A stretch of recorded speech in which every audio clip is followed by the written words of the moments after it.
Erica wants to find her true love, so she's visiting a speed dating event. She talks to 3 strangers. Each guy tells her some brief facts about himself. Victor says, "I'm an architect. I've recently built the largest skyscraper in this city, and now I want to settle down and find a beautiful wife." Jason says, "I run my own bakery chain. I've never had any serious relationships because I was too busy with my work." And Edgar says, "I recently got fired, but it's okay because my parents are billionaires. I'd like to find a soulmate to travel the world." Who should Erica choose?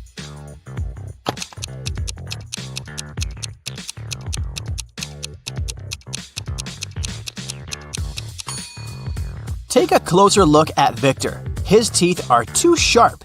He doesn't eat or drink anything, and he doesn't have any shadow. It's not safe to date a vampire. As for Jason, he clearly wore a wedding ring. There's a tan line on his ring finger. Therefore, he's a liar. That's why Erica should choose Edgar. After the event, Erica enters her favorite Indian restaurant near her apartment. She makes an order, puts her bag on one of the tables, and goes to the restroom. After a couple of minutes, she returns and finds out that someone had stolen her bag. The waiter says, "I saw someone with a neck tattoo running into the restaurant's second floor." Erica goes upstairs and finds 3 possible suspects. Can you spot the thief?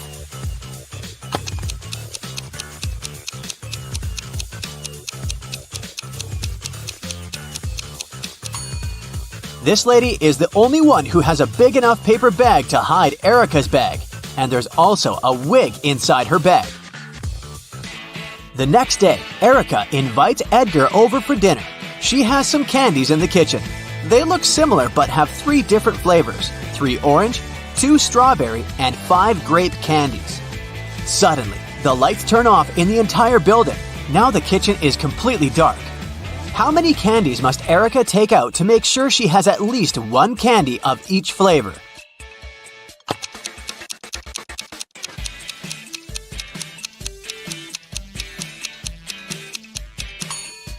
To figure out the minimal number of candies, subtract 1 from the smallest number, and then add all the larger numbers to it, and you'll get 9. Today is Edgar and Erica's wedding day. Man, they move fast. In the morning, the bride is getting ready. First of all, she goes to the shower for 20 minutes. When she returns to her room, she finds out that someone had stained her wedding dress. Only the bridesmaids had access to this dress. So, Erica questions them. Lily says, "In the last 20 minutes, I was chatting with your mom in the living room. She can confirm my words." Rosie says, "I'm not proud of it, but I was in the kitchen secretly eating some snacks prepared for the wedding dinner."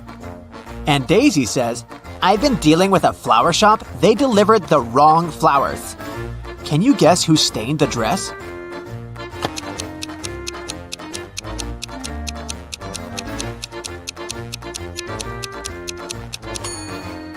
It was Rosie. There's the same mud under her shoes. After landing, Edgar and Erica take a taxi and go to their hotel. Suddenly, they see a family of ducks crossing the road. Erica takes a picture, but unfortunately, it's unfocused. Can you count the exact number of ducks?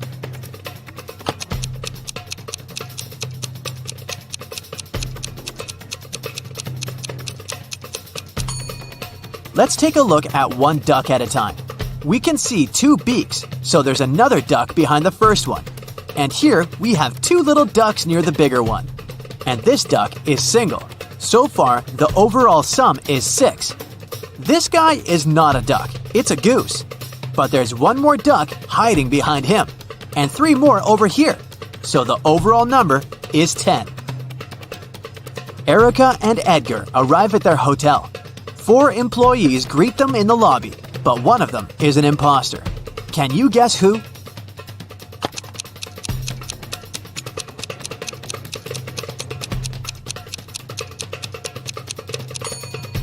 Take a look at the logo of this hotel. It's a lotus with 6 petals, but the logo on this lady's badge has a 5-petal lotus. Therefore, she's a fake employee. The hotel manager gives the guys a key to the best room for the newlyweds. They go to check out the room, but when they see the interior, they immediately ask for another one. Why?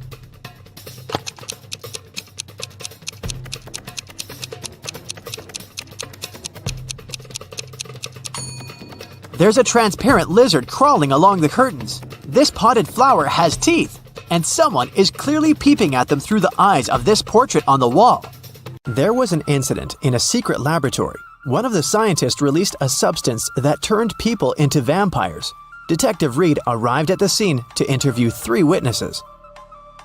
The first scientist, Michael, said, "I stopped by the lab this morning to pick up some notes. The machines were working just fine, and I didn't see anyone.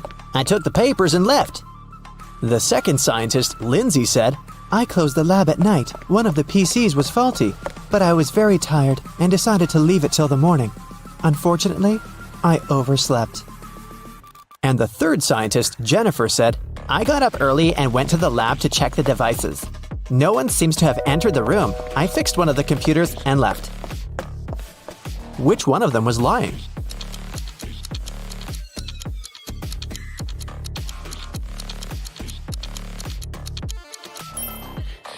Michael is lying. One of the computers was actually faulty, and Jennifer spent the whole morning fixing it. If Michael had walked into the lab, he would have known about it, or Jennifer would have noticed him.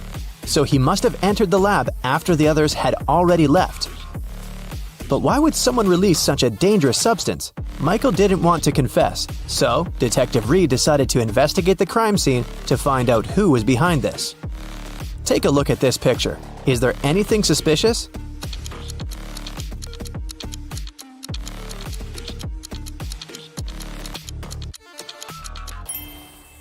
It looks like Michael dropped an ID card. And look, it doesn't belong to him. The name on the card is George Wilson. Let's ask him about the incident. Detective Reed went to Mr. Wilson's office to ask him about the incident.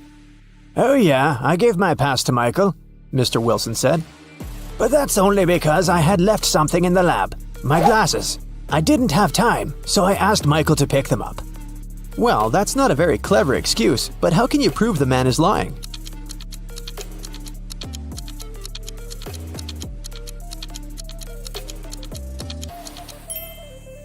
There's an open glasses case on the table, and the glasses are inside.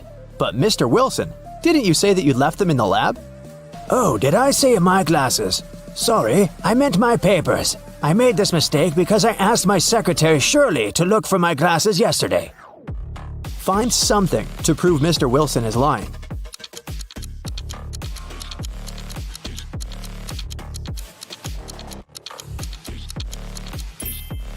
There's a calendar on Shirley's desk. Yesterday was her day off. It's marked red. Mr. Wilson is lying. Mr. Wilson was arrested, but people have already begun to turn into vampires. Can you guess who's actually a vampire?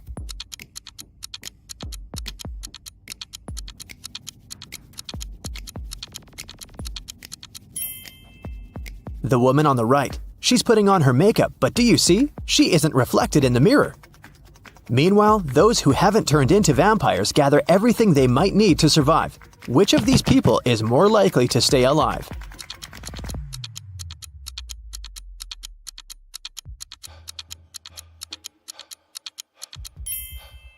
All these supplies won't protect the guy on the right from vampires. As for the girl on the left, she's stocked up on what she can to defeat the vampires. She has a higher chance of survival. Let's check out the subway. There are 2 women here. Which of them is not pregnant?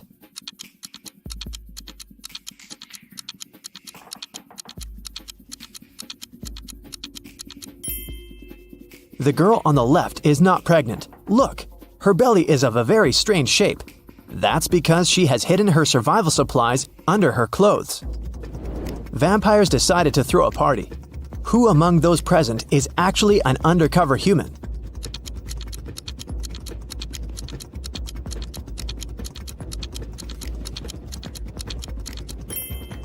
The guy on the left is a human. He's wearing makeup and false teeth.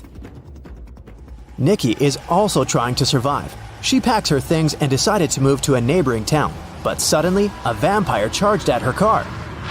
He damages the vehicle and takes away some supplies. Fortunately, he doesn't manage to bite Nikki. She escapes. Nikki has to stay home. The next day, a young man knocks on her door and asks for help. Is it okay to let him in?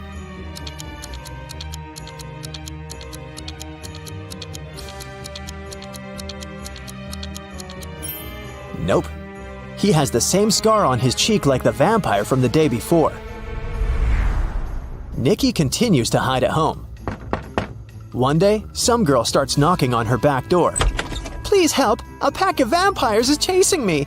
Nikki opens the door. The girl is out of breath, but she manages to say, They're almost here. Can I come in? Is it safe to let her in?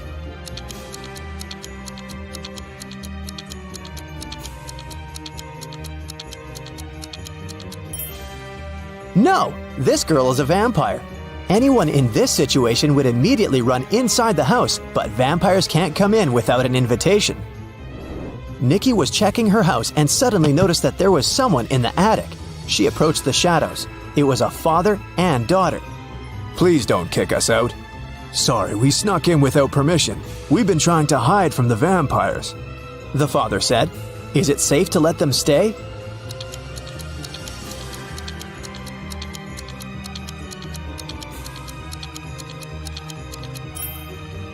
Yes, firstly, they're sitting in the sun, but their skin seems to be okay.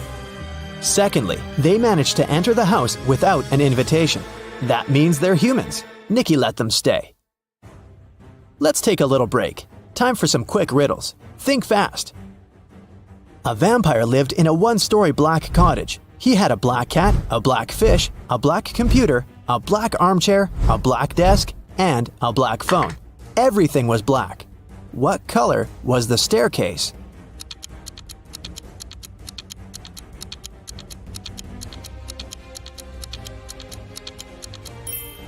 There was no staircase in that house because it was a one-story cottage. 3 vampires are walking fast. The first vampire says, 2 other vampires are walking behind me. The second one says, 1 vampire is walking behind me, and 1 is walking in front of me. And the third one says, 2 vampires are walking in front of me, and 2 are walking behind me. How is that possible?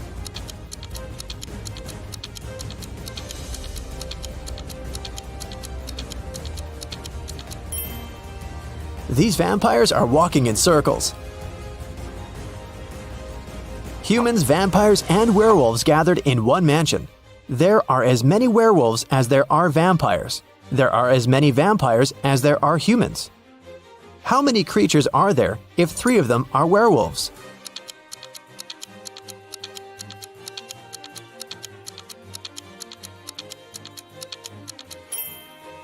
There are 9 creatures in the mansion, 3 werewolves, 3 vampires, and 3 humans.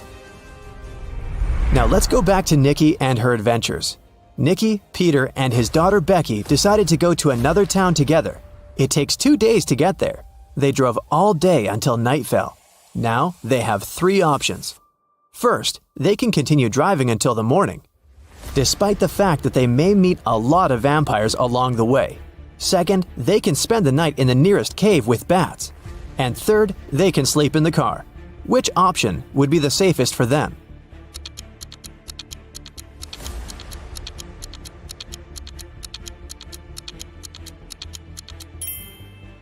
Sleeping in the car is a bad idea. Vampires can sneak up on them in the middle of the night. A night in a cave is also a bad option. Vampires can hide among these bats. The safest option is to keep driving. Although they'll probably meet vampires, they have a chance to survive if they drive faster. They drove really fast and managed to reach the city by the morning.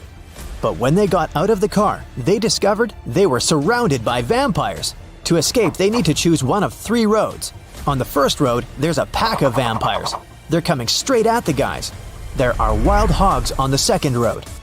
The third road leads through a dark alley with hundreds of bats. Which of these 3 ways is the safest?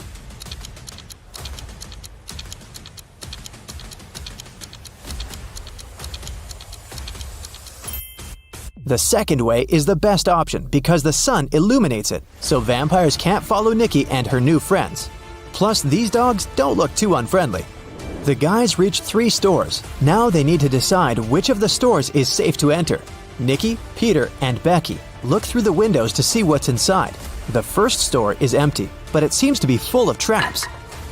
The second store is full of survivors, but they look dangerous. And the third store seems empty as well, but it's completely dark there, and you can't see anything except for dozens of bats. Where should Nikki lead her friends?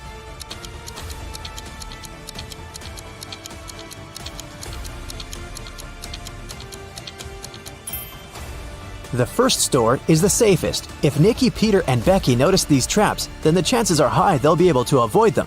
It's worth a try.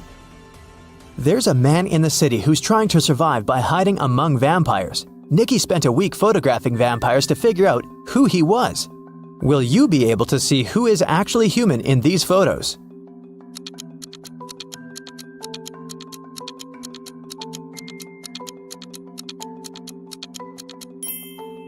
You can see this man has all 4 photos. In one of the photos, he's eating garlic bread, and in this one, his leg is exposed to the sun. He's only pretending to be a vampire. Nikki and the others decided to invite this man to join their group. The man was delighted and said that his name was Douglas. He was a journalist looking for safe places for people. He suggested creating a password that only humans could figure out. They came up with this one: HAWUH. Can you guess why?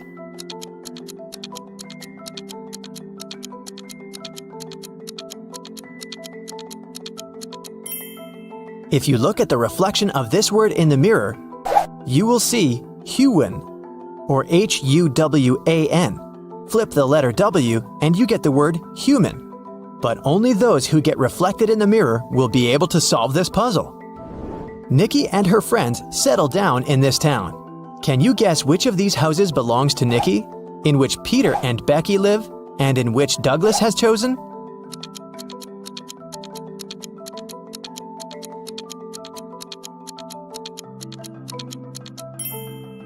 House number 1 belongs to Peter and Becky.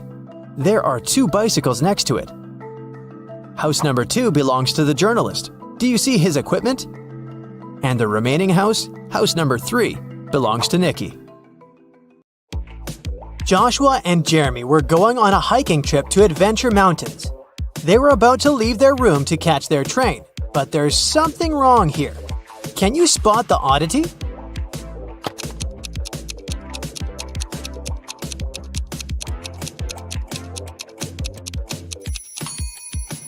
Well, they're going hiking, but Joshua is wearing shiny business shoes. Those will be too slippery on the mountains. Once they arrived at the train station, Jeremy realized that he had forgotten the tickets. They went to the ticket sales booth to explain their situation. The salesman told them he might be able to give them new tickets, only if they could answer his riddle correctly. I stand tall, yet I never walk. With rocky peaks, I love to talk. Above the clouds, my head does rise. What am I that touches the skies? Can you figure out the answer?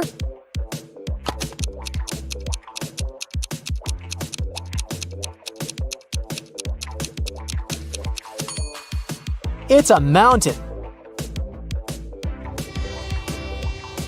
During the train ride, Joshua and Jeremy were enjoying the beautiful scenery from the window. But then, suddenly, Jeremy screamed. Can you tell why?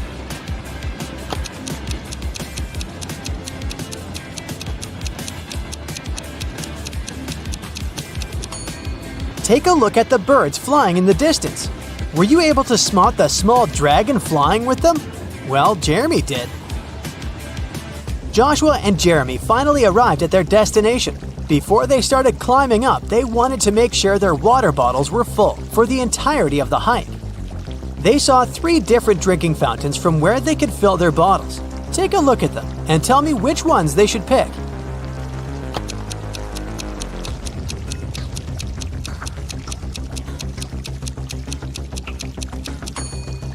If you look closer at the first fountain, you can see a snake's tongue sticking out in the water flowing from the fountain tap. That's gross.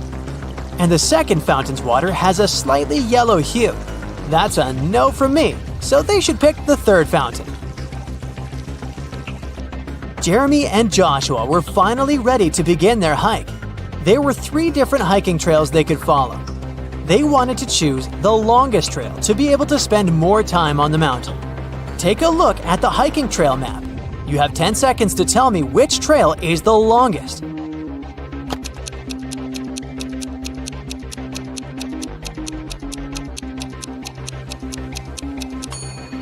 It's the second trail. During their hike, Jeremy wanted to take some photos for his social media account, so they decided to go off-path, deep into the forest. But suddenly, an elf stopped them and said, I am the guardian of this forest. I won't allow you to walk any further. Unless you know the answer to this riddle. I have cities but no houses, forests but no trees, and rivers but no water. What am I? Do you know the answer?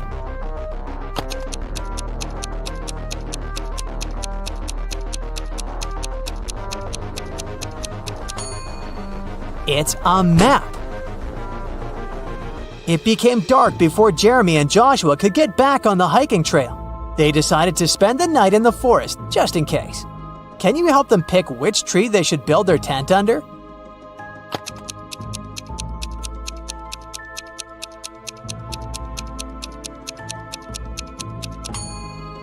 Do you see the snake hole here next to the second tree? The consequences would be disastrous if they built their tent above it. And as for the third tree, there's a bee's nest on one of the branches, so it wouldn't be wise to pick that one. That's why they should pick the first tree. After completing their adventure and returning to their hotel room, Jeremy and Joshua started comparing the photos they had taken. But Joshua noticed that there were 5 differences in the photos they took at the same place. Take a look at them both here. Can you spot them?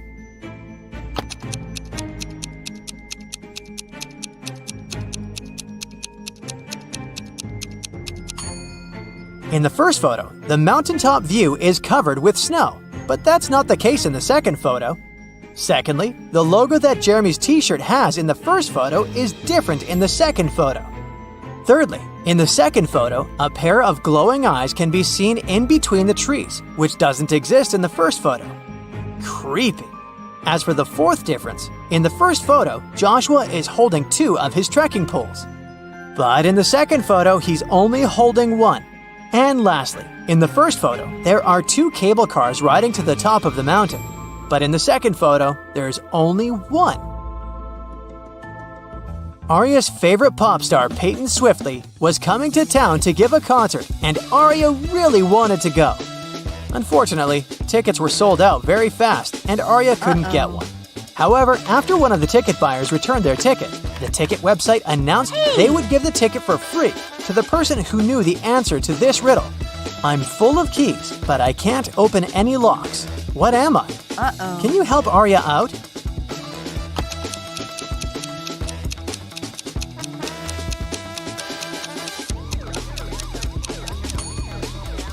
The answer is a piano. Elsa was working at the HR department, and she was going to interview 3 candidates for the company's project manager position. But as soon as Elsa greeted them, she noticed that one of them was not human. Can you tell who?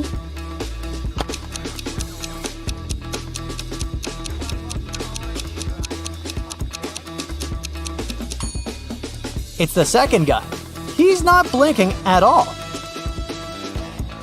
2 pregnant ladies attended the pregnancy yoga class at the gym.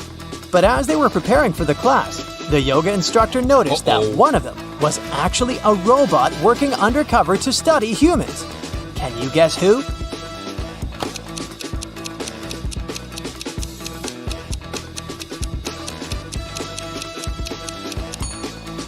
The second lady is holding an inflatable fitness ball. The weight indicated on the ball is probably just a joke because air cannot weigh that much.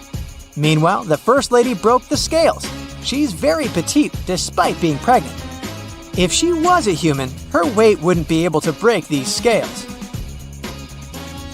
Brandon finally convinced his dad to give money to him to go camping with his friends, with only one condition. He wanted Brandon to send him a photo from the camping trip every day.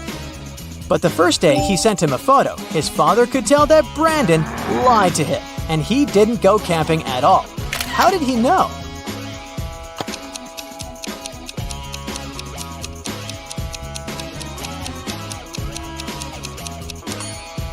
Brandon clearly photoshopped himself because everyone else in the photo has shadows, but Brandon doesn't. It was Annabelle's mother's birthday, and she wanted to place a secret gift in her mother's office as a surprise. But when she arrived there, unfortunately, the office door was locked. But luckily, her mom was kind of forgetful, and that's why she left a note with a hint for herself. Take a look at it. Can you figure out the combination?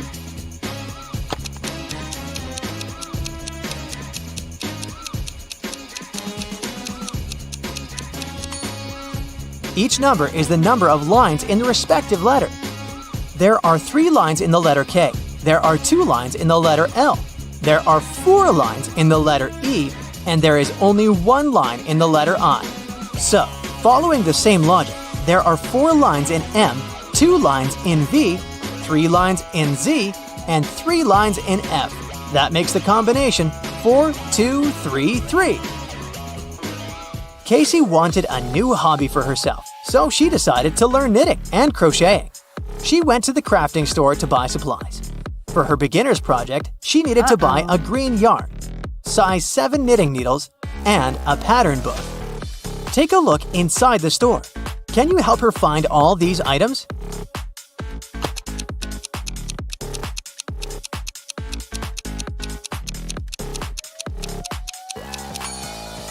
Here's the green yarn, here are the number 7 knitting needles, and here is the pattern book. Jackson went hiking in the woods, but when his cell phone ran out of battery, he couldn't use his navigation and got lost. He walked for hours and started to feel exhausted and hungry. Luckily, he finally came across a farmhouse with lots of apple trees. He wanted to pick an apple and rest there while he ate it.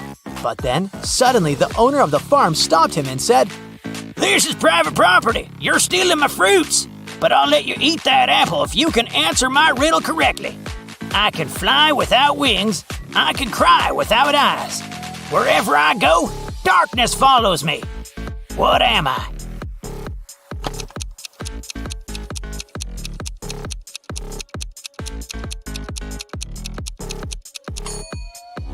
The answer is a cloud.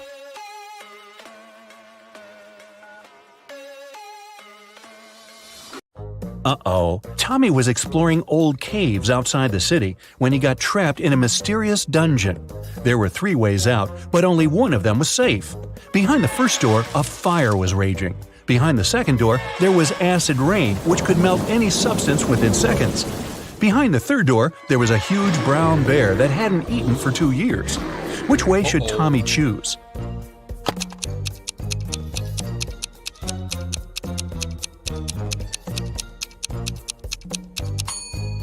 Tommy should choose the third way. No animal can go for 2 years without food and survive. Barely.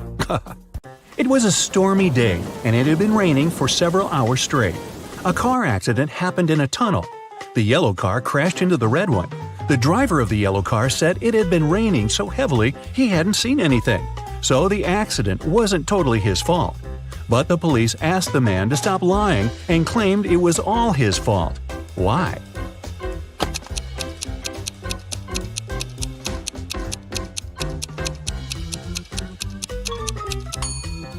The accident happened in the tunnel. It couldn't be raining there.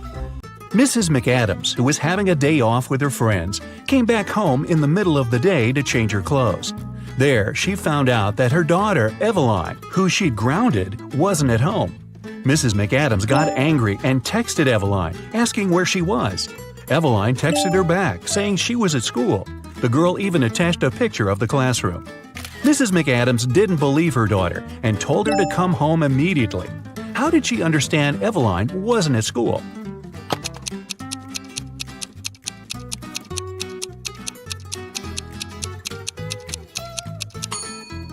Look closely at her cell phone. It's Sunday. There's no school on Sundays. Ned works in a club. His job is to check people's ID cards and to not let suspicious people or people younger than 21 years old get inside. Take a look at these 3 ID cards and figure out who shouldn't enter the club.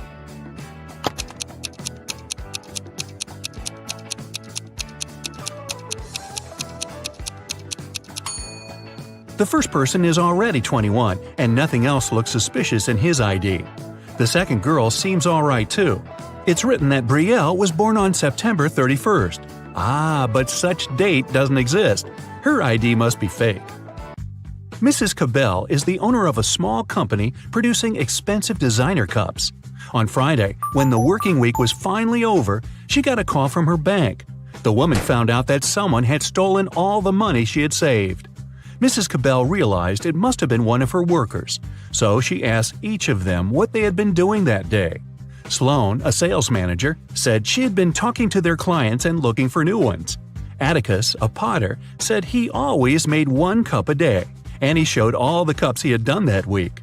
Sierra, a designer, said she had been working, but she also admitted she hadn't been really productive that day because of some family issues. Who lied?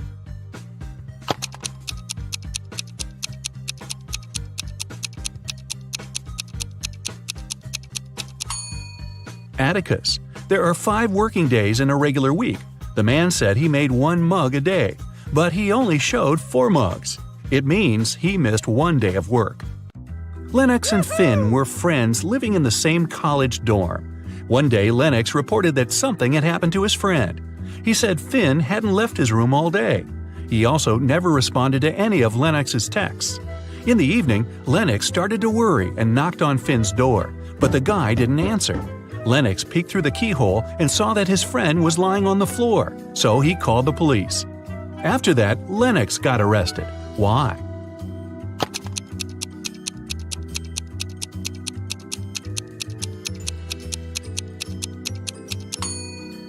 Lennox has a bandage on his right eye, but the keyhole is located in such a way that it's only possible to look inside with the right eye. It means the guy couldn't do it. He simply knew what had happened. Esme was having a walk in the forest and got lost. For about the 20th time. Hey, don't ask. Anyway, she found the witch's house, walked in, said hi, petted the cat, and asked the witch to show her the way home. But the witch had a problem. She was learning a new spell and accidentally did something strange to her chairs. On the bright side, she now had a riddle for Esme to solve. The witch had 20 chairs. Now, some of the chairs only had 2 legs, and half of the rest had no legs at all. How many legs did all these 20 chairs have in total?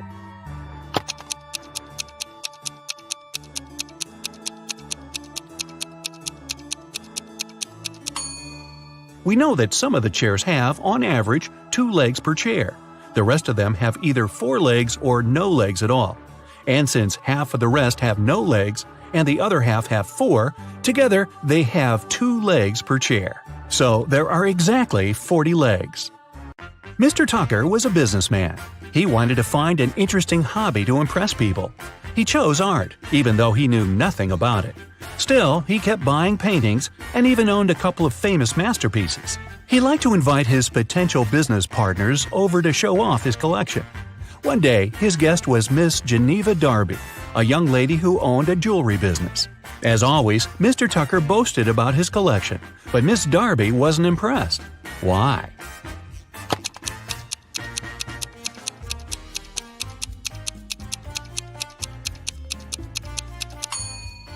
Look closer at this supposedly 16th century painting. There are a couple of cars on the road, but there were no cars at that time, so the painting must be fake. Evie and Kai were planning to go on a bike tour with their friends. Unfortunately, Evie didn't feel well, so she canceled on her friends and asked Kai to stay with her. Kai was disappointed but agreed. Evie fell asleep. When she woke up, she already felt better. She offered Kai to ride their bikes a bit, just the 2 of them. But when they went outside, Evie realized that while she had been sleeping, Kai had been out with the friends without her. How did she understand it?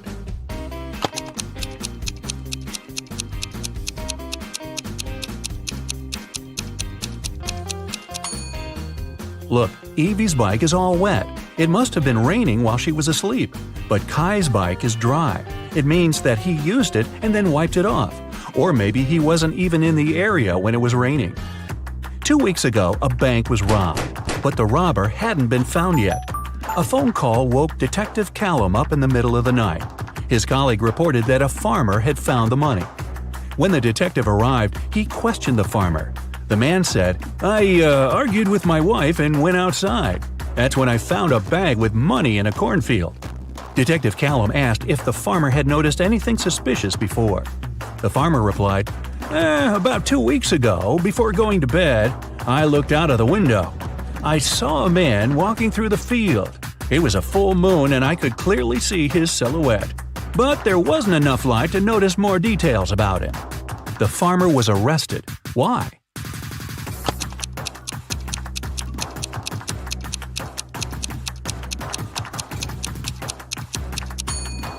The farmer said it had been a full moon 2 weeks before, but it's impossible. As you see, it's a full moon now. The farmer is lying, but why? Ashley was hurrying to an unplanned business meeting. She asked her boyfriend Dean to walk the dog. Dean agreed, but then his friend called and invited him to play a new video game. So the guy decided to skip walking the dog that day and joined his friends. He and Ashley met right outside the house when they both were going back home. Ashley asked what Dean had been doing. The guy said, "I walked the dog and then went to play video games with my friends."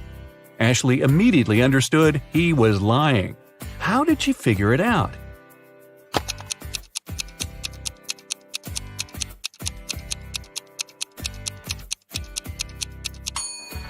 It's winter. Look at the footprints in the snow. There are Ashley's footprints going both ways and Dean's footprints going both ways too. But there are no dog footprints. Mrs. Rivers reported that someone had broken into her house. They stole all the money and jewelry she kept in her living room. Detective Callum arrived to investigate the crime. The room was a mess. It was obvious that someone had been looking for something there. But in the end, the detective concluded that there was no robbery. Mrs. Rivers made the whole thing up. Why did he decide so?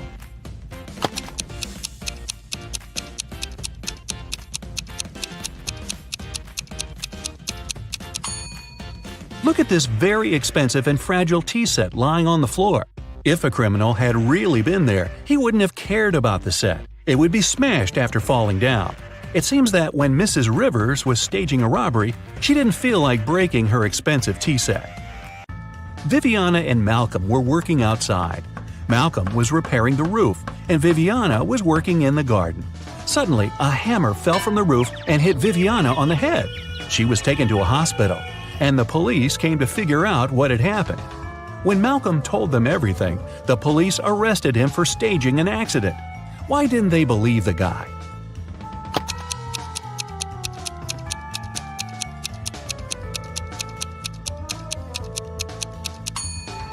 Viviana was working right next to the house. She was sitting under the roof. If the hammer had fallen accidentally, it would have slid down the roof and fallen behind the woman's back. It could hit her only if someone threw it at her on purpose. Well, that's not nice. Megan here is a popular blogger from New York. Hello. Today, she's meeting her bestie, Rosie, in her favorite cafe. Hello. They're both on a diet, so they only order herbal tea and a piece of chocolate cheesecake to share. Megan and Rosie have a great time together and post some food pictures. But an hour later, Rosie faints. Doctors reveal that she was poisoned. Let's take a look at Megan's post. Can you figure out where the poison was?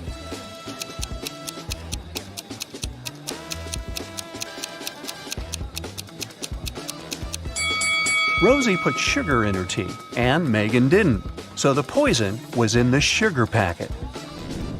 After taking care of Rosie, Megan's finally headed home. The door in her apartment building has a combination lock, and someone has recently changed the 4-digit password. Luckily, Megan finds a hint nearby. Can you help her figure out the new code?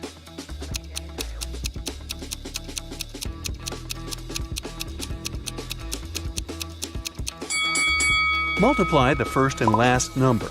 Then multiply the second and the third number. And the code is 2516. Megan goes up to her apartment. There's a stunning sunset going on out the window. She takes 2 pictures for her Instagram. Can you find 5 differences between them?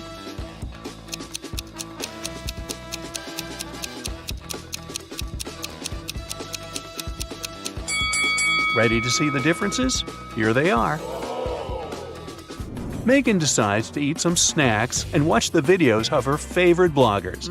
One of these 2 ladies is a millionaire, while the other one is broke. Oh. Can you guess who is who?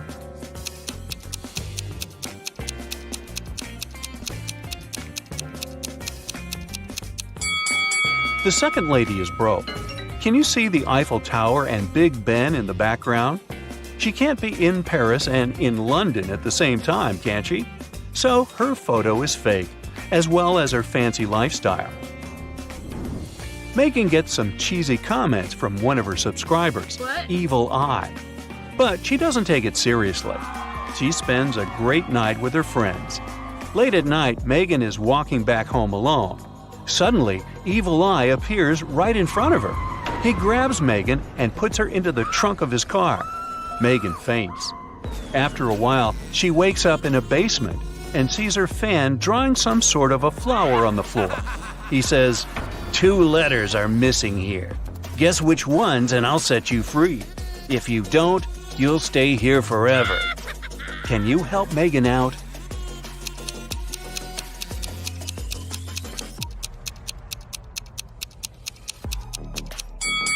The missing letters are M and E. Megan returns home and discovers that someone has stolen her laptop. Well, this just isn't her day, is it? She calls the police and they interrogate 3 neighbors. Holly says, "I was cleaning my apartment with loud music playing, so I didn't hear anything suspicious." Paul said, "I was walking my dog for the last 2 hours. We just returned home. Everything looked as usual." And Alex said, "I spent the whole day at home. I only went out once, about an hour ago, to take out my trash. I noticed a strange guy in a hoodie at your door, but he left very quickly." Who's lying?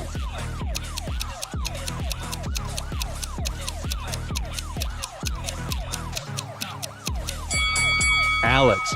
He said he had taken out the trash, but take a look at his trash can. It's still full. The next day, Megan gets good news from the police. They caught Evil Eye, and he's in jail now. Oh, yes. He insists that the officer should give this note to Megan, but she has no clue what this means. What about you?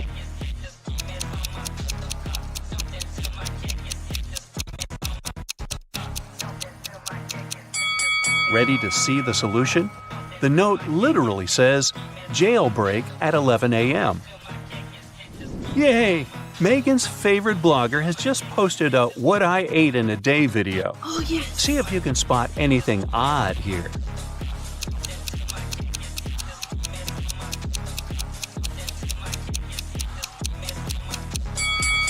Wow, she keeps a saw in the fridge. Oh, my God. Here's the next video. Can you spot any mistakes?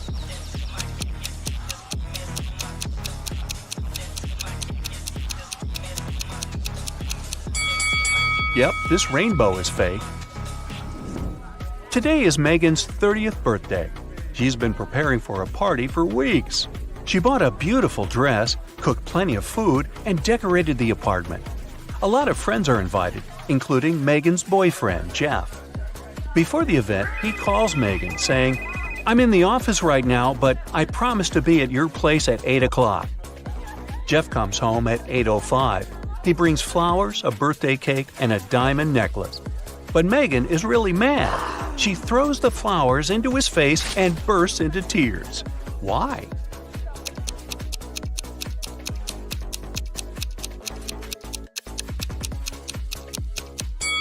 Megan was expecting him to arrive at 8 p.m., but he came at 8 a.m. the next morning. In the evening, Megan decides to go buy some ice cream. She walks towards her favorite corner store on the block. Megan meets the owner of this store, Ted, on the street. "Masked Man has just robbed the store and took all the cash." Megan explores the space and the broken shelves.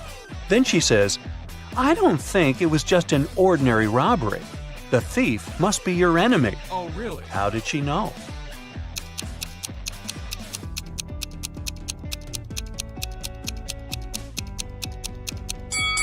Take a closer look at the floor. The salt packages have been torn. Also, the thief opened the bottles so that the oil would leak out on the floor.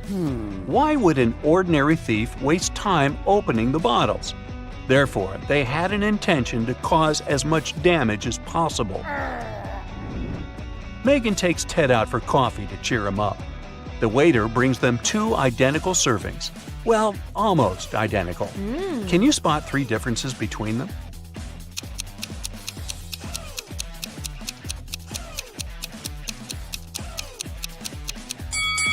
Here they are.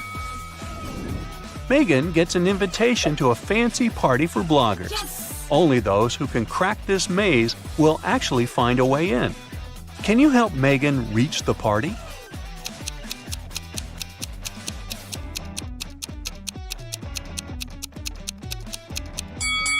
She should choose the 3rd route.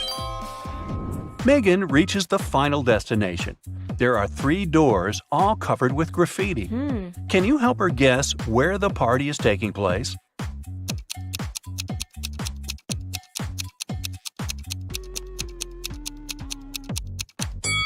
Let's take a closer look at the lettering on the doors. If we replace each letter with the previous one in the alphabet, we'll get party, toilet, and exit. Therefore, Megan should enter the 1st door. Security guards at the party got a report. Several criminals are planning to get in. That's why they scan everyone's bags very carefully. They find 3 suspicious people and arrest them. But one of them is innocent. Can you guess who?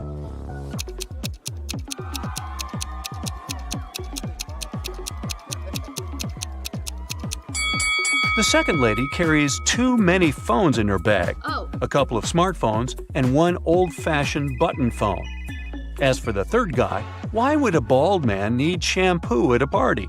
It seems only the first lady isn't a criminal. Megan enters the party and goes to the bathroom to refresh her makeup. There, she meets 3 pretty ladies. 2 of them are vampires. Can you tell who's not?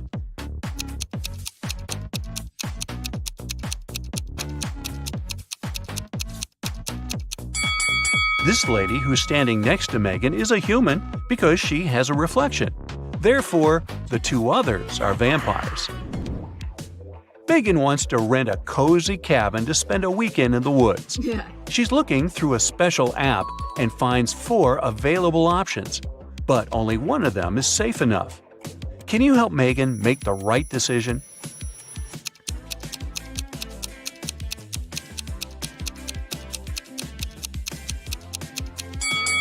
The second house looks pretty cozy, but there's a creepy clown hiding behind the tree.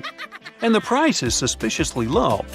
According to the info box, the third house was built 9 centuries ago, but it looks pretty modern, so it's probably a scam. The fourth house is chic and high-tech, but the window glass is covered with cracks, which is not safe at all. So Megan should choose the first cabin.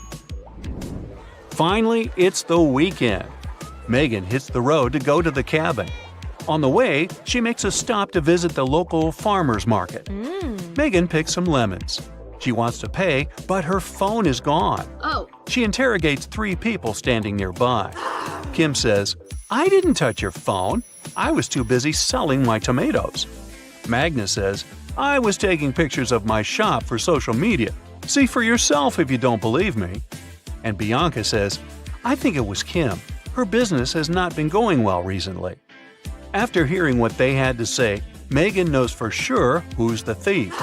What about you?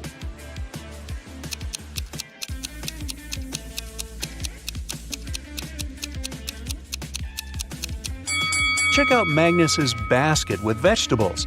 He hid Megan's phone among the carrots. Megan orders a beverage at the local coffee shop and looks around. One of the customers is not human. Can you figure out who?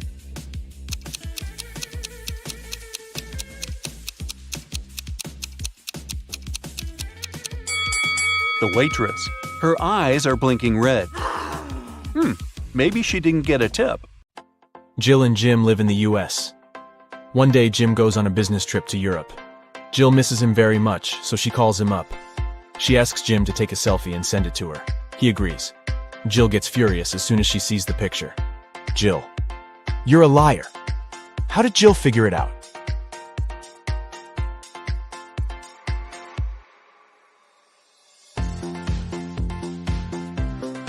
Europe and the US are in different time zones, but in Jim's photo, it's noon. That's American time. He never left the country. Can you find a zombie in this picture?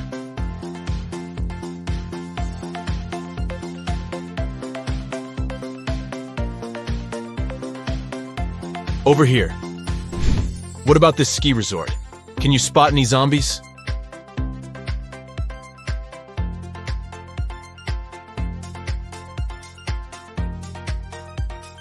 Hello? And now let's see if you can find a zombie in this amusement park.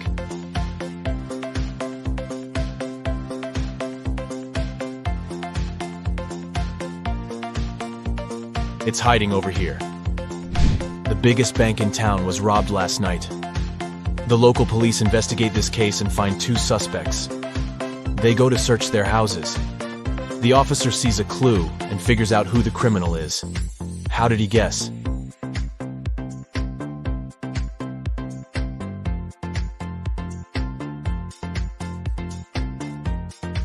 Let's take a look at the walls. There's the same picture in both houses, but this one is hanging upside down. There's probably a stash behind it. Busted. A teacher has 21 colored pencils. 7 red, 7 yellow, and 7 blue. She needs to divide them into 2 piles so that one pile would have 3 times fewer red pencils than the second one. And the second pile should have 2 times fewer yellow pencils compared to the first pile. How many blue pens would be in each pile?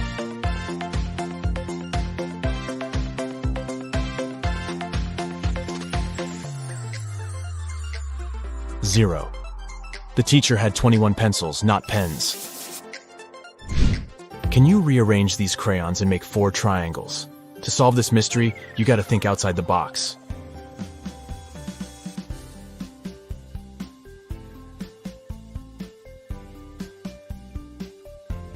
Here's the correct answer. Let's make the task a little harder. Can you remove just 2 crayons to make 2 squares? Ready to see the result?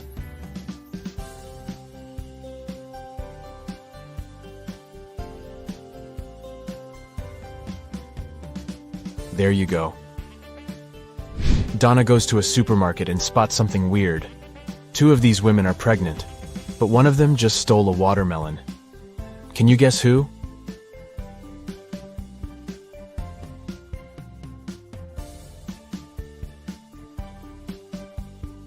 It's the third lady.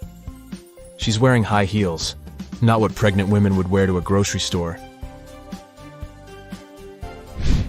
Kitty wakes up in a creepy basement. She needs to open this door to escape. Can you guess the right order to press the buttons?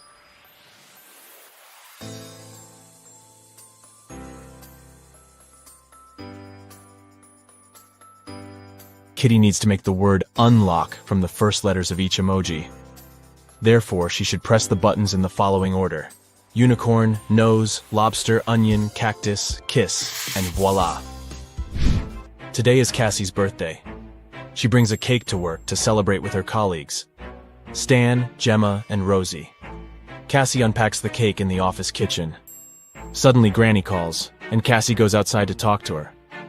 After a while, Cassie returns and finds her precious birthday cake on the floor. She questions everyone. Stan says, "I was sending an important email, so I didn't look at the kitchen. But I think it was Gemma. She's just pretending to be your friend." Gemma says, "I went to the toilet to wash my hands. When I returned, the cake was already on the floor." And Rosie says, "I don't know what happened. I went to the opposite side of the room to turn on the coffee machine. I made cappuccino for everyone." Who's lying?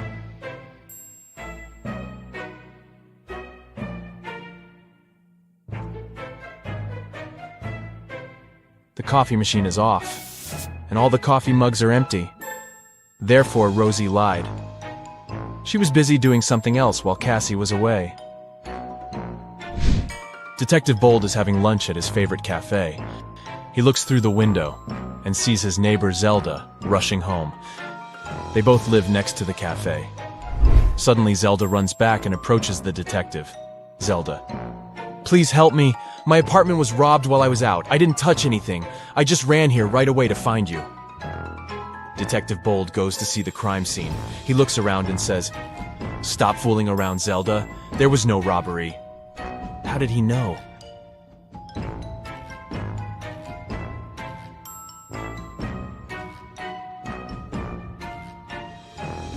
Take a look at this umbrella. Zelda carried it with her when she was rushing home, but she told the detective that she didn't touch anything at the crime scene.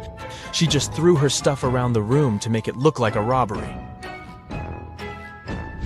Take a look at this fancy group of people. One of them is a real vampire. Can you guess who?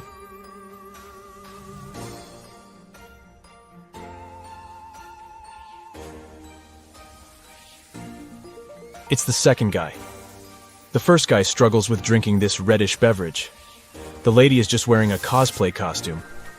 And the guy on the right is taking a selfie, which means he shows up on camera. Therefore, he's a human being. Jeff calls the police early in the morning. Jeff: "My neighbor cut down a tree on my car." A policeman arrives soon. Policeman: "What happened?" Jeff: "My neighbor and I had a quarrel last night. When I was ready to go to bed, I saw him standing in front of my car. In the morning, I went out to drive to work and saw this. My car is pretty old, but he still has to pay compensation for the damage." The policeman questions Jeff's neighbor. He says, "Jeff is a bit weird. He's always trying to start a quarrel for no reason. I didn't touch the car. I was sleeping all night long." The policeman examines the car and immediately realizes which of the neighbors was lying. Who cut the tree down? Can you guess?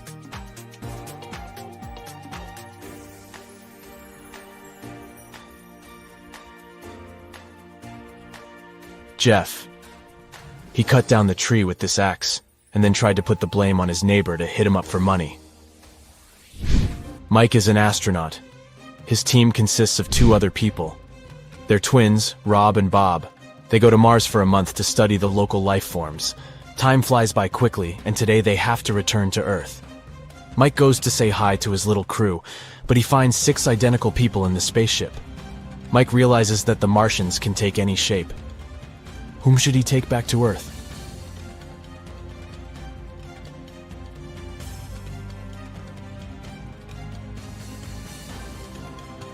This astronaut has 3 fingers.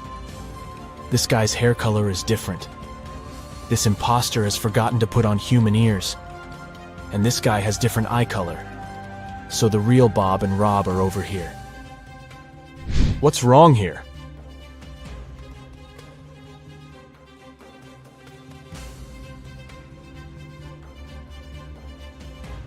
The goalkeeper is holding a tennis racket. Also, why do they need 2 hockey pucks?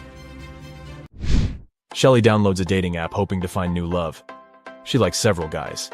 They begin to chat and share some selfies. All 3 guys claim to be single and living alone, but only one of them is telling the truth. Can you guess who?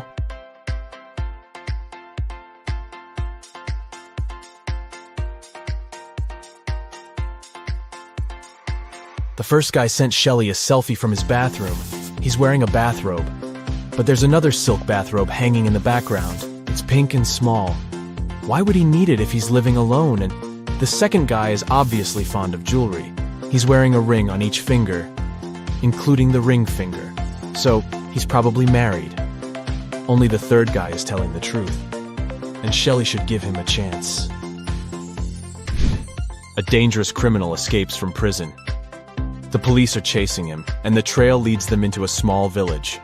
They question the locals and check the fields. Soon they see a farmer in a cornfield. The detective asks him if he had seen any suspicious strangers around. Farmer: "Sorry, I didn't focus on what's going on around me. I was too busy dealing with my corn. It's getting dark soon, and I need to harvest as soon as possible." The detective immediately figures out that this guy is the wanted runaway criminal. How?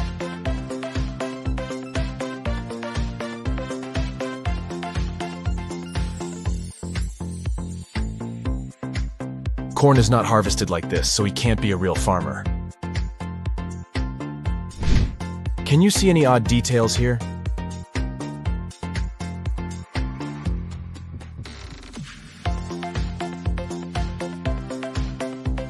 The phone is unplugged, and the laptop is missing a keyboard.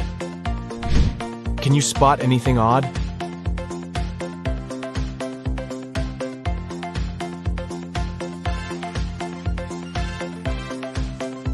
Take a look at this guy.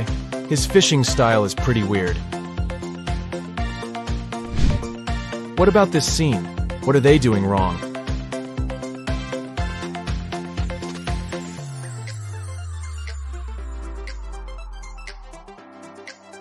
This lady is skating on the pavement. I know something that will wake your brain up better and faster than coffee. Yep, it's time to find your magnifying glass. Oh my god. Look at this picture attentively.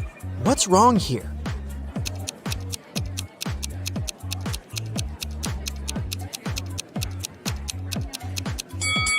Each of these 4 people has a slice of pizza in their hands, but only 3 pieces are missing from the pizza box. You have 3 jars that are all mislabeled.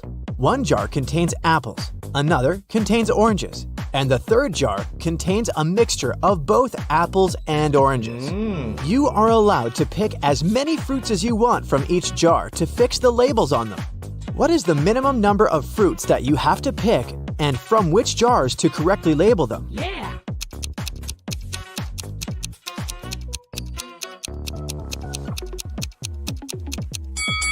Let's look at this scenario.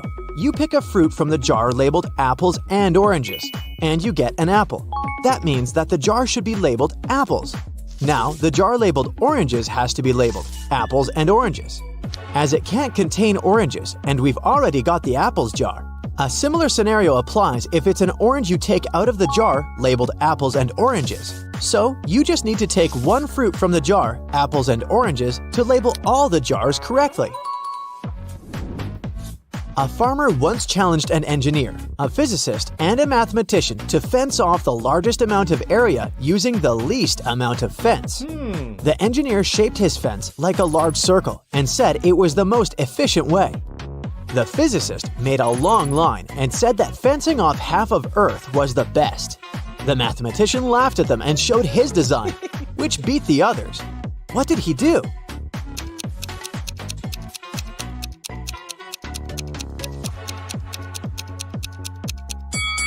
The mathematician made a small circular fence around himself and declared himself to be on the outside.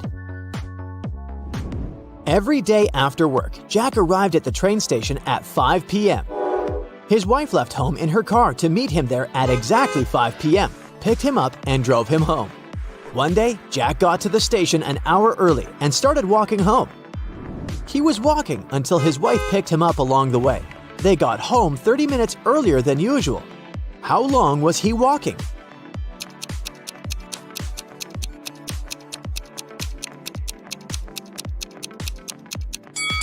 The best way to think about this problem is to consider it from the perspective of the wife. Her round trip was decreased by 30 minutes, which means each leg of her trip was decreased by 15 minutes. It means that Jack must have been walking for 45 minutes. Logan is a special agent who's trying to catch a notorious villain. After long months of investigation, he finds the criminal's headquarters. But the door is locked, which is not a surprise really. Logan sees a screen next to the entrance. He touches it, and the display lights up. It must be a riddle. And our special agent needs to solve it to get inside. Add one line to make it right. 9.50 equals I-O-I-O-I-O. Logan cracks the puzzle in no time. What's the answer?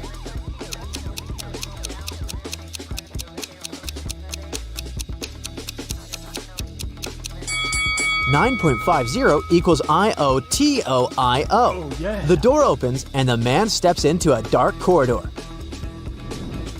After walking for some time, Logan notices another door.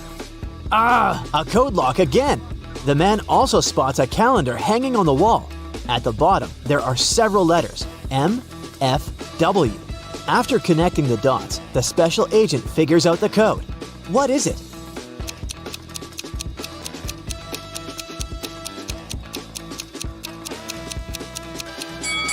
It's 153. The letters stand for the days of the week: Monday, Friday, and Wednesday.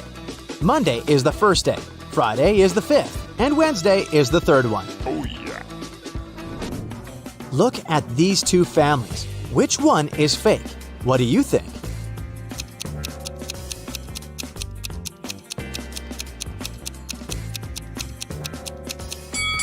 Well, the family on the right has weird dietary habits. They allow their son to eat the whole cake on his own. But maybe they just don't care about healthy eating. The family on the left, though, seems to be perfectly fine. But have you spotted a USB port covered by the necklace the mother of the family is wearing? She's a robot, and all this family thing is just a joke. Now, look at these prisoners. Who is more likely to escape?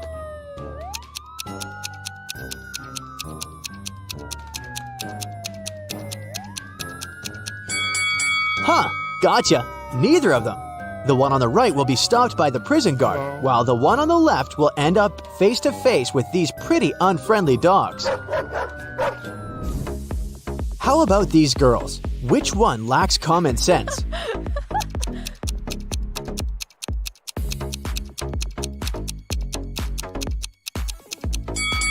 That was another tricky question. Both of them aren't the brightest bulbs in the chandelier. The one on the left is going to post a photo of her credit card on her social media. And the one on the right is going to share the details of her ID and plane ticket with her followers. That's incredibly unsafe. Oh my God! It was the first day of school when the principal's wallet went missing. There were 3 suspects: the gardener, the math teacher, and the coach. Oh no! Here's what they said. The gardener was mowing the front lawn. The math teacher was checking the surprise test he'd given his students. And the coach was meeting new people who wanted to join the school's soccer team. Who took the wallet?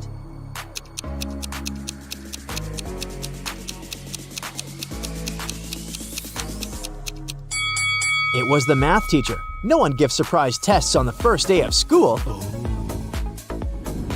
Look at these women. Can you figure out which one isn't pregnant?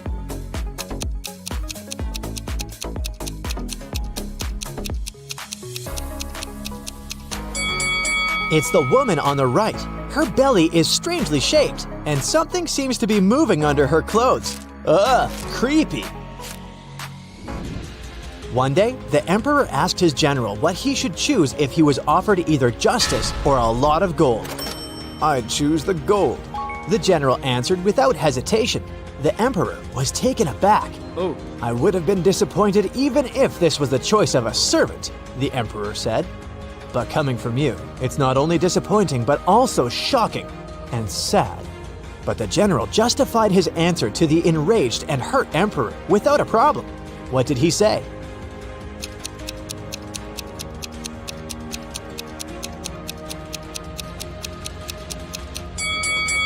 He said that people asked for what they didn't have.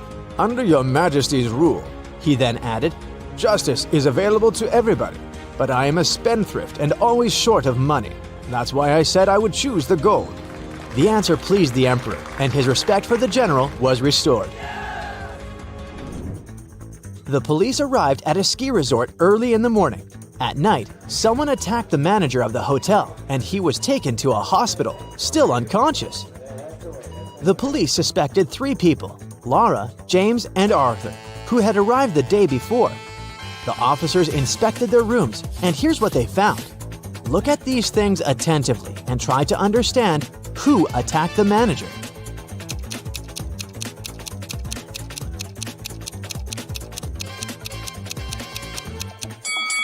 It was Arthur.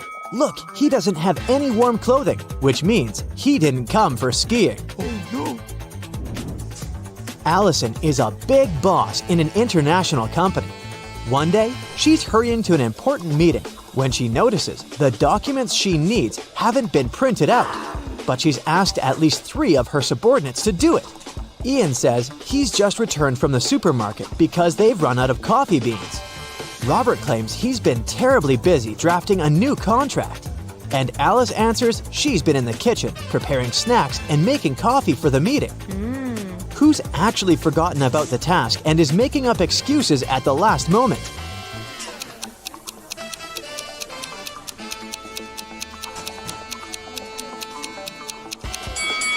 It's Alice. There's no coffee in the office. Then how could she make it? Rich businessman Mr. Hudson had a serious disease and was staying at the best hospital in the city. He was treated with pills invented by a scientist working in that hospital. Mr. Hudson was feeling better and better and was getting ready to be discharged. But then, one morning, he was found in critical condition. The police had 4 suspects: the cleaner, the businessman's nurse, his assistant, and the scientist. The cleaner said that Mr. Hudson liked when his room was tidy, so she came every day to clean it. The nurse said that she gave Mr. Hudson's injections every morning, and they had even become friends. The scientist was very upset. His disease was complicated, but we've made such progress. And today, this happened. And the assistant answered that her boss asked her to bring his favorite sweets every day. And she did just that. Can you figure out who caused the worsening of Mr. Hudson's condition?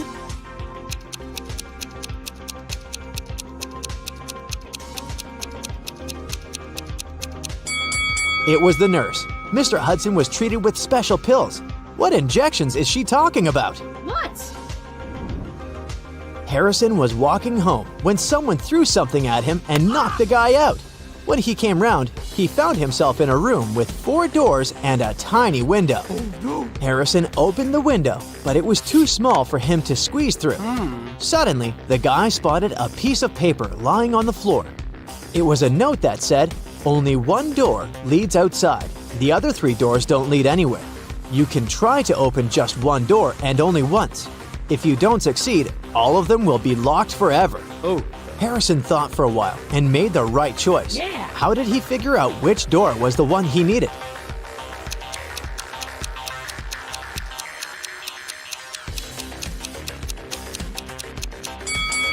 He opened the window.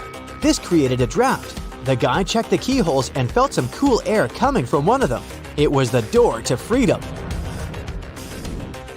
Detective Sheldon Copper was resting at a beach resort when an unpleasant accident happened there.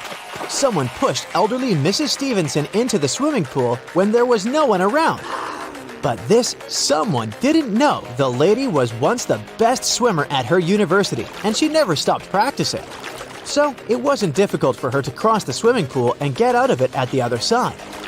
Sheldon asked the lady if she had seen the attacker. She didn't, but she was sure it was someone who knew she'd just received a huge inheritance. The detective needed to talk to 3 people. They were Mrs. Stevenson's son, Terry, her granddaughter, Gloria, and her niece, Judy. Terry said, "These days, I've been very busy. Something urgent came up at work. I don't even have time to leave my room to go for breakfast or dinner." Gloria asked Sheldon to keep her secret. She was seeing a waiter she had met at a beach cafe. If her relatives found out, they would be furious. And Judy told Sheldon she'd taken a car to go shopping in the city center. Who's lying?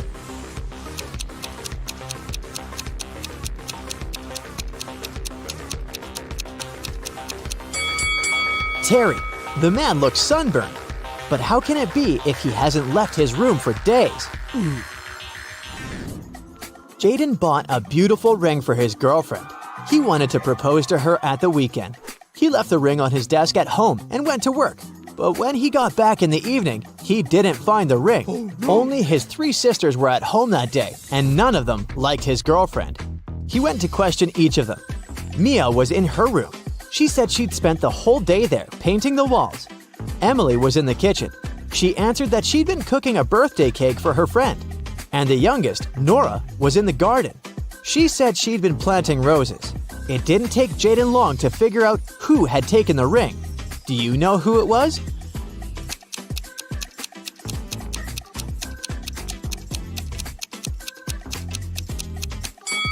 It was Nora. She looks too tidy for a person who was supposedly spending the entire day in the garden. What? Plus, she doesn't have any gardening tools. The best player of Julian's volleyball team disappeared right before the game. Julian's main suspects were 3 players from the rival team. Jackson said, "I've just returned from the gym. I was warming up before the competition." Leo had to pick up his wife and daughter from the hospital, and Ryan claimed he'd fractured his leg, and the team doctor was giving him a massage. Yeah. Who's behind the player's disappearance?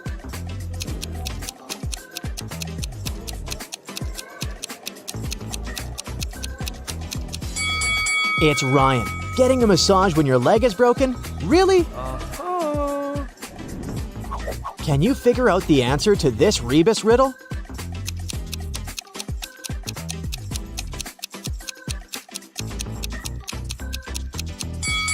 The answer is summary. Alfred wants to be a supermodel, so he visits a fancy audition in New York, hoping for the best. There's a line of his rivals standing in the lobby. One of them is not from this planet. Can you guess who?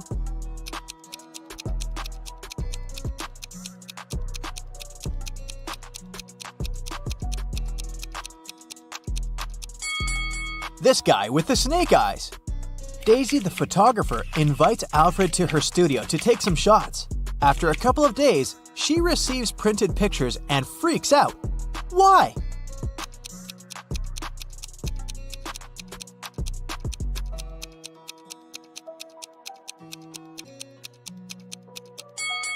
Take a look at Alfred's body in this picture.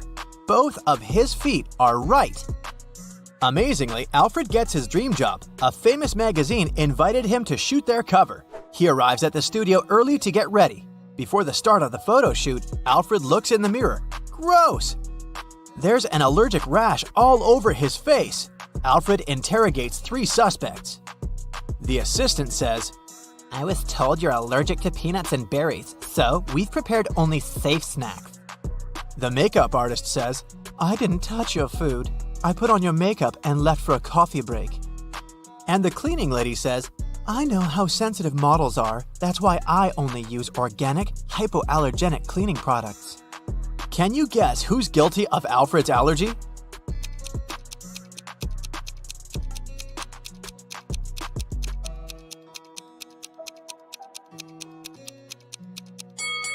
The makeup artist. Even though she didn't have access to his food, she was the only one who had access to his face, and she could put toxins in his makeup. Alfred gets hired as a model for a clothing catalog. He's asked to put on these trendy jeans. Can you count the exact number of holes in this piece of clothing?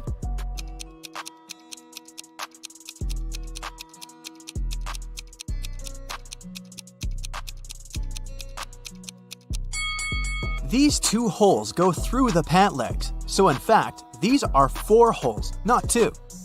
As for this hole, it's only on the front of the leg, plus 1 hole. But that's not all.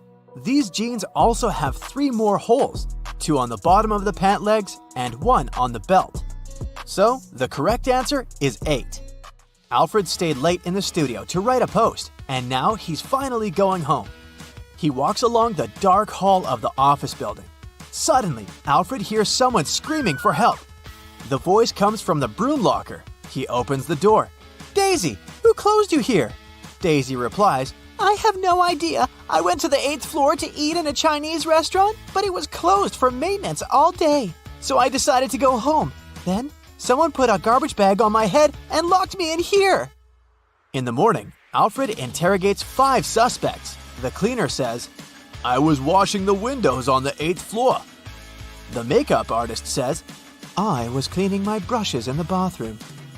The assistant says, "I was helping the makeup artist, but I went home earlier." The stylist says, "I had dinner in the local Chinese restaurant and then went to a concert." And the cameraman says, "I was sick yesterday, so I went home early." Who locked up Daisy?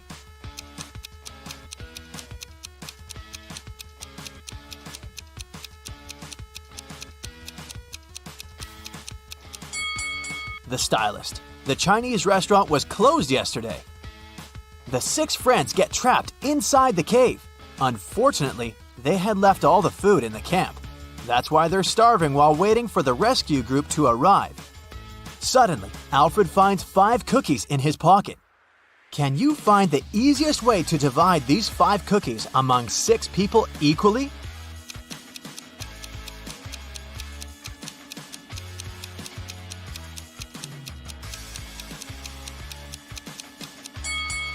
They should split the first 3 cookies in half and divide the remaining 2 cookies into 3 parts. This way, each person will get 1/2 and 1/3 of a cookie. Alfred returns from his vacation and checks his email. He sees 3 new job offers. Francis invites Alfred to participate in New York Fashion Week. Julia offers good money for a shampoo commercial. And Crystal offers him to be the face of a famous clothing brand. One of these employers is a scammer. Can you guess who?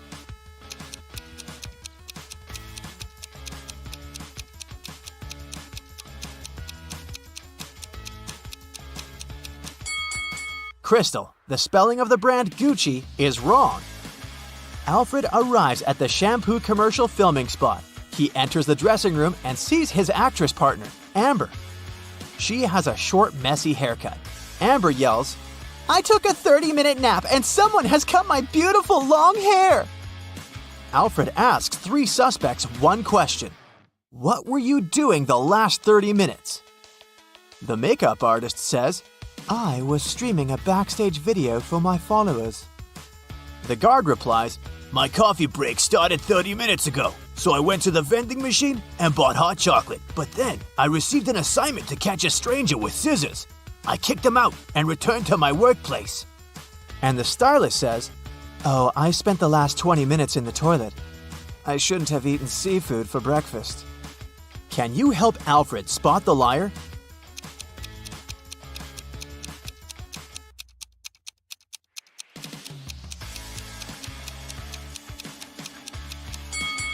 It's the guard. He bought the hot chocolate 30 minutes ago, but why is it still hot?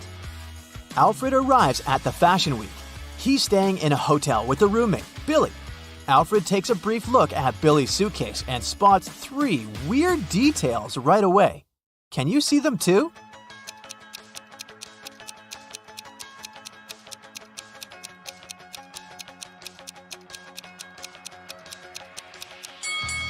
Why does he need the shaving cream if he uses an electric razor? The book title is printed upside down, and there's no pair to this sock.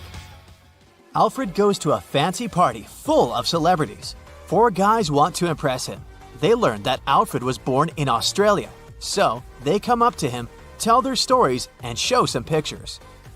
Jake says, "I'm so excited to go on a road trip around Australia this summer." Peter says, "I'm a travel blogger. Last summer in Arizona, I got some great kangaroo shots."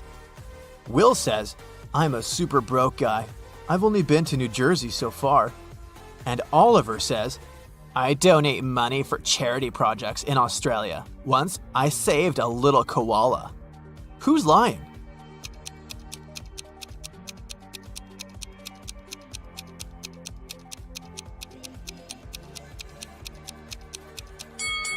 Peter.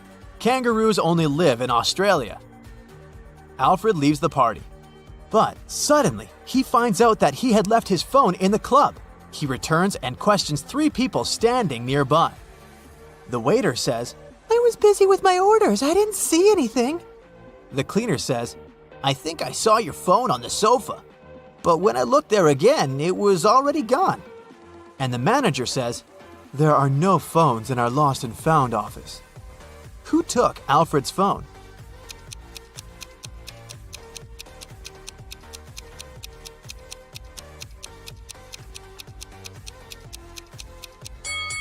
The waiter. She has Alfred's phone case hidden in her boot. The next morning, Alfred enters the gym. He takes a look around and freaks out. Why?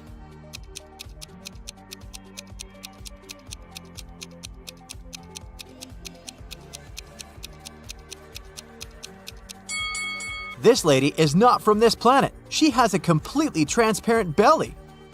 Alfred is now wealthy enough to afford a new apartment. He locks all his documents and money in a safe that he found inside his bedroom, but now he can't open it. Alfred finds a list of codes nearby, but he doesn't know which one is correct.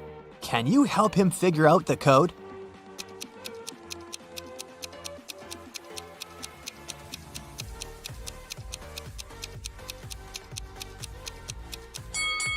These buttons are used a lot, but only the third combination includes all these numbers. Alfred goes to his granny and spends holidays in the country. There, he meets his school friend, Dan. They haven't been talking for years. Dan begins to boast. "I've become a famous blogger. My videos on YouTube get millions of views."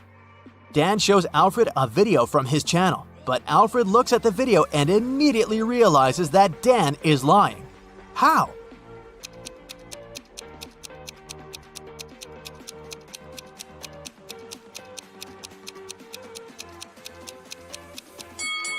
The gap between likes and views is too huge. It's impossible. Dan just took a screenshot and changed the numbers in Photoshop. The town's modern art museum has just been robbed. A priceless painting from top-notch artist Floyd B. has gone missing overnight. The museum's manager called Detective Pressfield to help. As soon as he arrived at the museum, he asked to see the security footage of the previous night. He identified 3 suspicious individuals staring at the painting for longer than usual. The first person, wearing a blue jacket, entered through the museum's front entrance. The security camera caught her staring at the painting from several angles, like she was measuring it. The second person, wearing a red hat, left the museum through the side exit, which is pretty suspicious. And the last person, who was wearing a black face mask, spent a long time looking at the museum's ceiling, trying to identify where the security cameras were located. Take a look at the footage. Can you guess who's the most likely thief?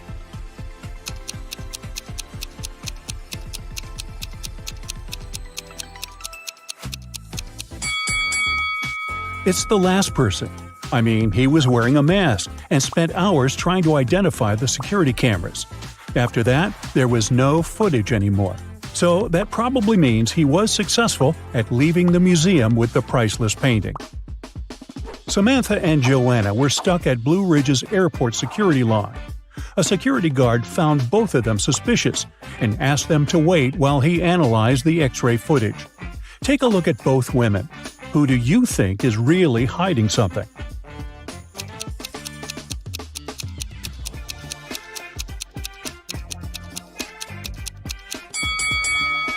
Well, Samantha has a suspicious face, but she probably just wants to go to the bathroom or something.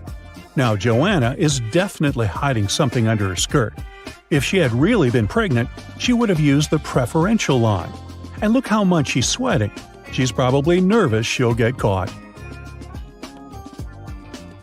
Detective Sharon's office was called to investigate a series of mysterious break-ins happening in a fancy neighborhood. At each crime scene, the robber would leave the word "closer" sprayed in graffiti on a nearby wall. The first place to be robbed was Mrs. Moore's cafe. Then the criminal's next target was the town's library. After a week, the thief had left his mark in a fancy office building, a supermarket, and a restaurant. It took Detective Sharon a while, but she soon understood there was a pattern to the break-ins, and she was even able to predict what the next break-in would be. Can you figure out what it was?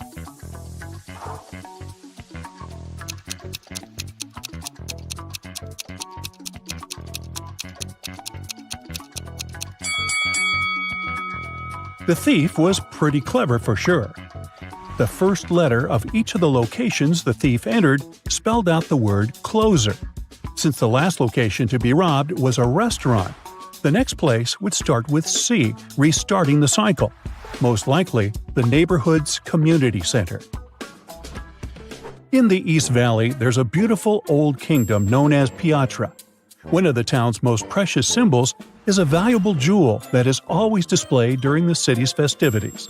This year, during the last celebration, something tragic happened. The town's jewel went missing. The king was devastated and mad that such an ancient artifact had been stolen. He soon called the kingdom's official investigator to help figure out who had possibly stolen the jewel. The culprit would have to be proclaimed responsible for their theft in front of the entire kingdom. There were many people at the festivity, but the investigator narrowed the suspects down to 4 people. Amelia said she saw something strange after the Bard's presentation. She saw that Benjamin had picked up the jewel and handed it to Carol. But Ben said he didn't go anywhere near the jewel because he had been working on one of the stalls during the fair. Carol said she did go near the jewel, but she had only admired it from up close. And Daniel said that he could swear seeing Carol carrying the jewel, but he didn't see her take it.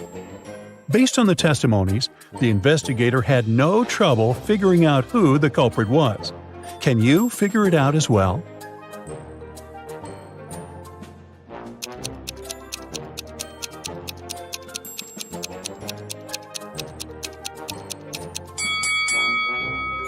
It was Carol.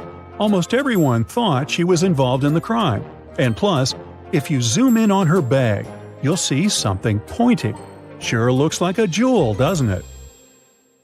The town's only DVD rental shop suffered a robbery last night. The store's owner called the police station to report the crime. The detective almost couldn't believe what he was hearing. After all, why would someone steal a DVD when there are so many streaming channels nowadays? The detective asked to see the footage from the security camera and identified 3 main suspects. Sarah was a middle-aged woman. She said she still owned a DVD player and preferred to watch movies the old way, so she regularly rented from the store. Alex was a recently retired movie director, and one of his favorite pastimes was going to the store. He said he hadn't noticed anything strange the day before, except for a random teenager that walked inside. David was in his teens, and he spent hours in the shop by himself. He said he was doing research for school, but swears he didn't take anything. Can you tell who did it?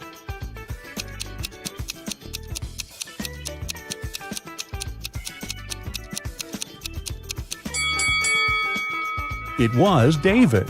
The security footage caught him in the R-rated section of the store. He must have stolen the DVD, thinking the store owner wouldn't sell it to him. There's an old museum that only displays ancient Egyptian artifacts. One day, Susan, an anthropology student, went to the museum in order to study some of the art on display. She went into a room full of things, such as necklaces, bracelets, and earrings. She photographed every detail she thought was important for her research, when something caught her eye. Take a look at the image. Can you figure out what it was?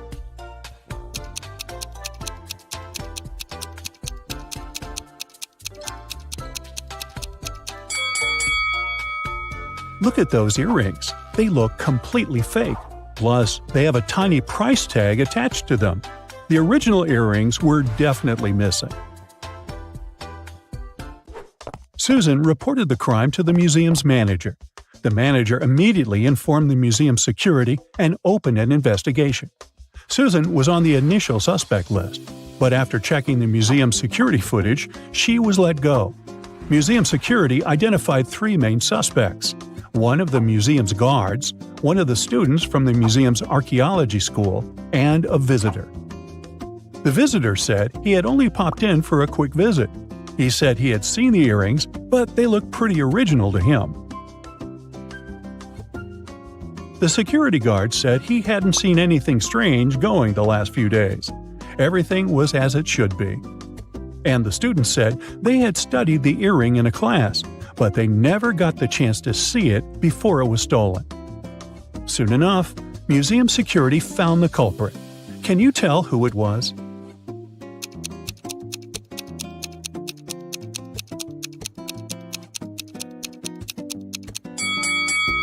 It was the visitor. When security went to investigate the suspects, they never mentioned that the original earring had been exchanged by fake ones. The fact that he knew there was an original version means that he was the one that swapped them. Yikes. Maya was working on her latest artwork, which was commissioned by a high-end gallery in town. Suddenly, all the lights in her studio went out, and since it was nighttime, she was left completely in the dark. She heard footsteps approaching the studio door, and the next thing she knew, she was feeling dizzy. Maya passed out and woke up in a tiny room that had nothing other than a metallic door. She tried to open the door, but it was locked. That's when she noticed that beside the door there was a little device where a red sign appeared asking for a password. Below the device, there was a piece of paper with the following hint: 1, 2, 3, 4, 5, 6, 7, 8. It took a while for her to understand what this meant. She read the note aloud several times before she finally figured out what the password was. Can you guess what password she typed into the device?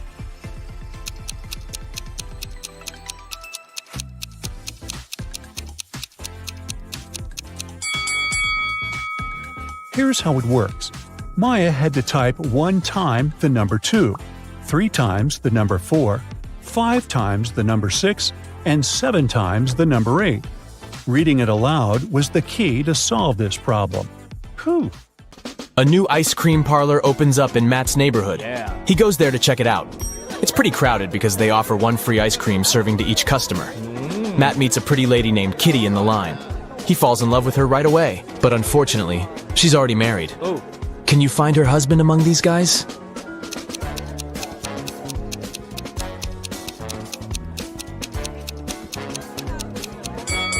It's the second man. He's the only one who doesn't hold any ice cream. And Kitty is holding 2 ice cream servings, 1 for herself and 1 for her spouse. The next day, Matt missed his alarm. And now he's late for work. His boss is going to be furious. Matt might even get fired. But wait a minute. It turned out that the big boss is out of the office today. He's having a last-minute business trip, so Matt can relax. But suddenly, the boss calls him on the phone. Hello. Where are you? You got 10 minutes to get to the office. Matt replies, I am in the subway right now. Well, I got something I need you to do for me. Call me when you're in the office. Matt is a pretty genius liar. How did he fool his boss?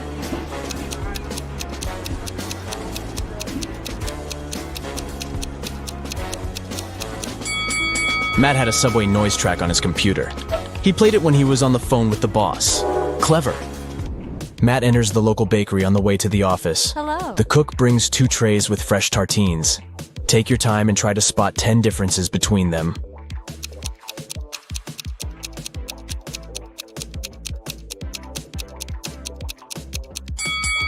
Ready to see the answer? Here they are. What about these 2 breakfasts? Can you find 10 differences?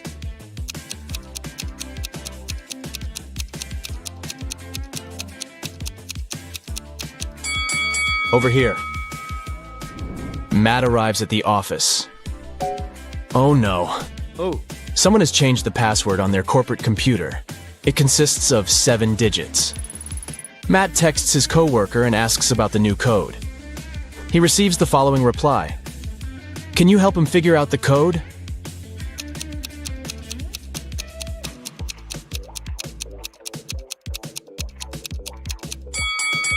The number of fingers implies the right digit in the password. So Matt should enter 1, 0, 5, 2, 3, 1, and 0. Matt is an illustrator. His boss sends some files and asks him to separate the images and add some colors. Unfortunately, all the layers are merged. Can you spot 6 different objects in this picture?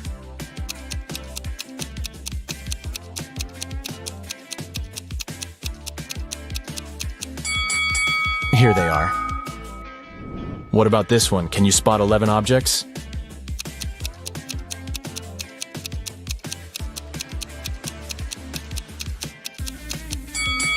Over here. Matt's sister, Ashley, is getting married. He arrives at the event, and she asks him to take a picture of her with some friends. But someone pranks the bride in the middle of the photo shoot and spills paint on her beautiful dress. Can you guess who did it by just looking at this picture?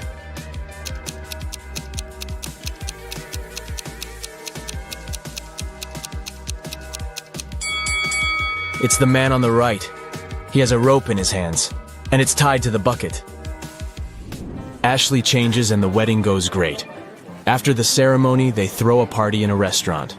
This place is very popular among the newlyweds. Matt faces 3 brides in the lobby and spots the fake one right away. Hello. What about you?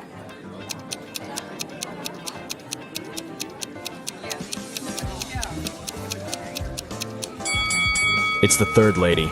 She's wearing regular jeans and sneakers under her dress. And also, she's wearing a wig. She must be just trying on a costume. The wedding dinner begins, and the waiters serve the first course. But suddenly, the lights turn off for 15 seconds. When the power is back again, Matt finds out that his golden watch is gone. He questions 4 suspects. Karen says, "I was eating the wedding cake when the light turned off. It was delicious."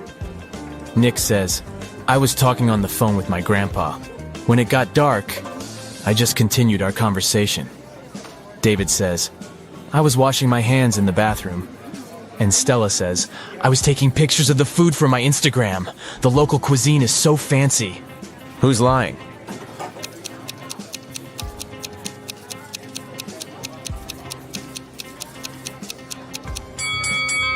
Karen. She said she was eating the cake. But take a look at the wedding cake. It hasn't been cut yet. The dinner has just started. It so happened that Matt is spending the Christmas holidays with 3 of his ex-girlfriends. They go to a fancy ski resort in Alaska. It was the first day of vacation when Matt was found poisoned in his bedroom. The police interrogate his ex-girlfriends. All the 3 ladies went away that day, and Matt stayed in the hotel for a nap. Megan says, "I was shopping all day long." Lola says, "I went to the beach to sunbathe and swim. When I returned, I found Matt lying unconscious." And Sophie says, "I went to the local coffee shop to write my novel. Nobody wanted to join me." Who's lying?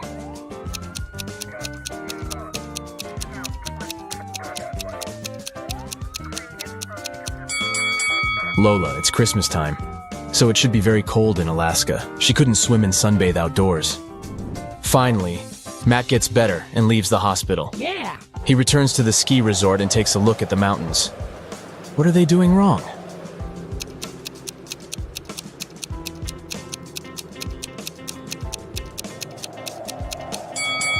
This guy is riding a snowboard. He doesn't need ski poles. After the Alaska trip, Matt gets a new job in New Orleans. He finds a great apartment and moves in. 3 neighbors knock on his door to greet the new neighbor. One of these ladies is a real witch. Can you spot who exactly?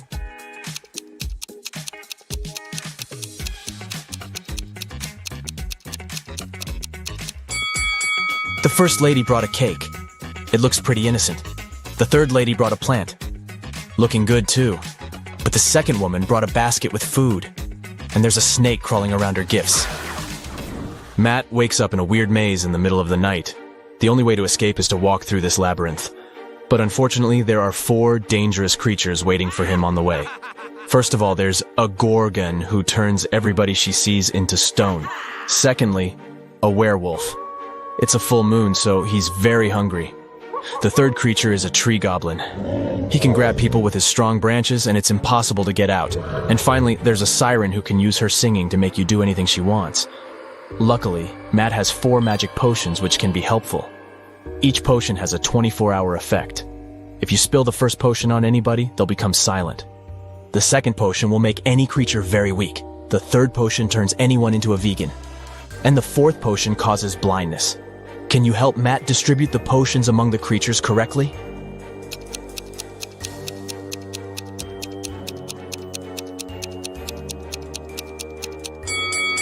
Matt should use the silence potion to neutralize the siren, use the blinding potion against the gorgon, turn the werewolf into a vegan, and weaken the tree goblin. The next day, Matt receives a postcard. There's a note hidden in this face. Can you figure out the message?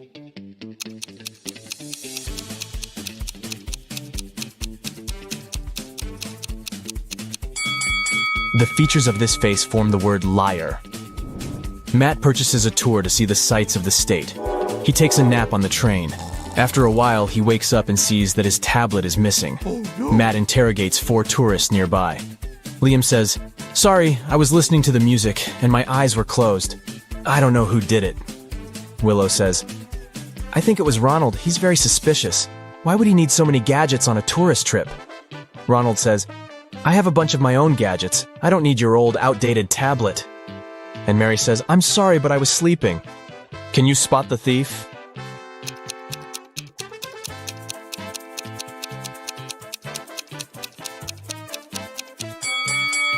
It was Mary. She hid Matt's tablet inside her magazine. Matt goes to the dining car. There he sees 4 tourists speaking an unknown language, so Matt can't understand them. But still, he manages to spot this lady's boyfriend right away. Can you see him too?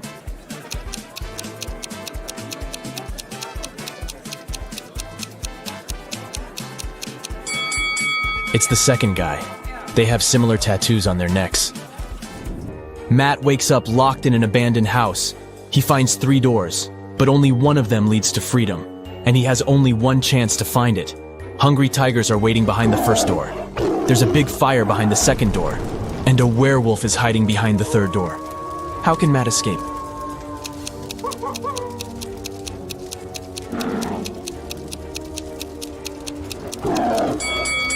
He should just wait until the fire goes out.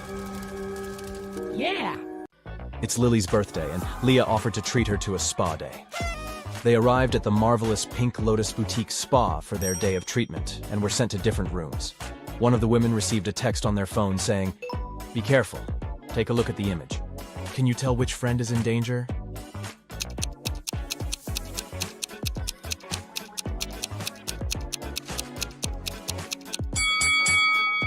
It's Lily. The drink on that waiter's tray is definitely poisoned. She should get out of that place as fast as she can. Hello. Jonah woke up in a different timeline. Normally, he was a straight A student, but in this reality, he was a pretty bad student. His teacher put him in detention to see if his grades would get any better. During detention time, he had to solve some puzzles. For each puzzle he solved, he got points that would help him raise his grade. His first task was to find the difference between both images. He only had a few seconds, though. Can you help?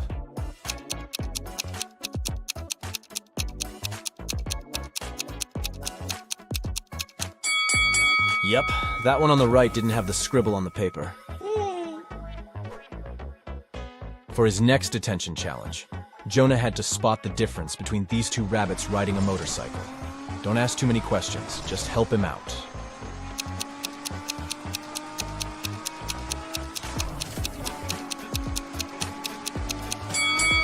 Yep, it was the helmet all along. Dana is a swimming champion preparing for her competition on Monday. 24 hours before the big day, she disappears. Nobody can find her. Her mother calls the police and asks them to investigate the crime, and they come up with 3 suspects. All of them are swimmers. Hannah says she hasn't spoken to Dana since their last practice. Ashley explains that she invited Dana for lunch on Saturday, but Dana refused because she was getting her hair done for the competition. And Melanie says that she spoke to Dana the night before. Dana told her that she was feeling anxious before the race. One of the swimmers is lying. Who is it?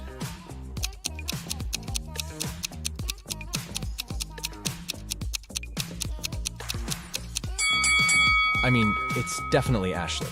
It doesn't make sense for a swimmer to get her hair done before a swimming match. It will get wet anyways. Daniel is a sailor on a large cruise ship. One day the captain asked him to go to the ship's lowest deck and get some supplies. But as the man was walking down the ladder, it broke and he fell down. Try as he might, he couldn't get out. And oh no! The situation was worse than he thought. There was a hole on the ship's hulk, and water was starting to fill the lower decks. Take a look around. Is there anything Daniel can do to save himself?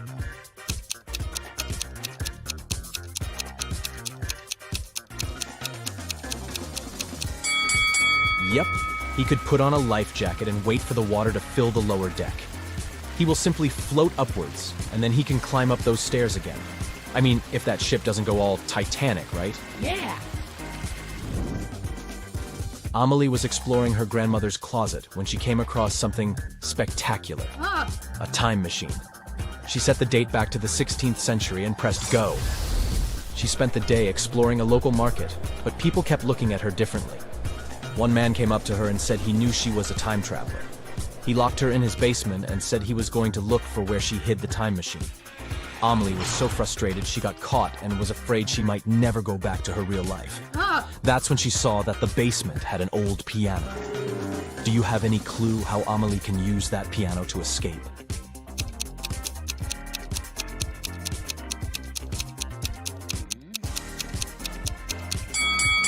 That's a tricky one, but she should play it until she finds the right key. You decided you needed to go on an adventure, so you packed your backpack and went hiking the Appalachian Trail. The thing is, since this was your first hike ever, you planned poorly. Your water only lasted for a day, and you needed a refill. Oh, no. There are 4 sources of water before you: a pond, a lake, a juicy cactus, and a stream. Which one should you drink water from?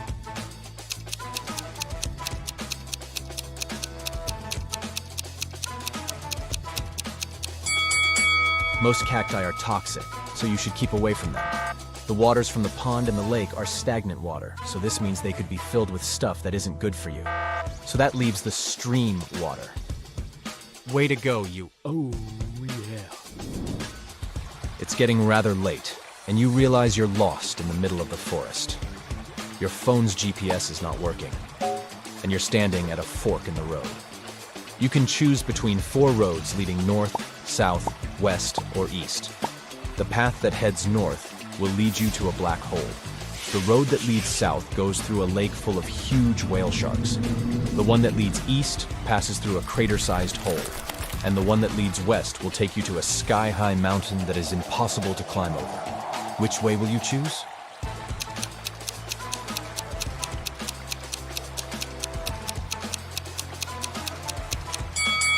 You should head south.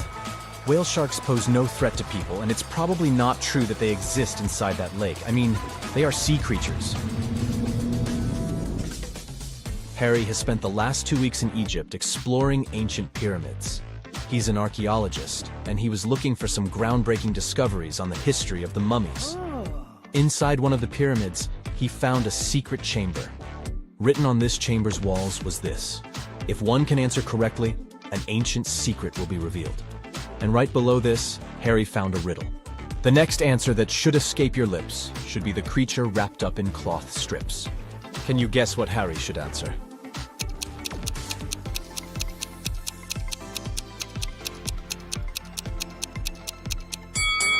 Mummy! He should simply say the word mummy. Tom escaped from prison by digging a long tunnel in the floor of his cell. He had been crawling through the underground tunnel for 3 hours when he saw that the main tunnel was divided into 3 smaller ones. The first tunnel was on fire. The second tunnel was home to a nest of venomous snakes, and the third tunnel was filled with explosives. Which tunnel should Tom take to continue his prison break?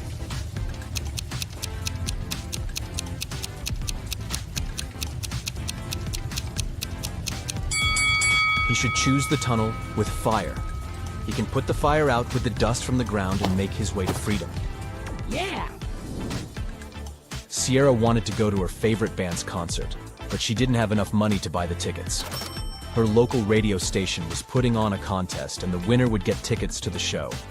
All she had to do was answer their riddle correctly. She called the radio station, and they asked her, "Every night I'm told what to do, and each morning I do what I'm told. But I still can't escape your scold. What am I?" Sierra won the tickets. Can you guess what she answered?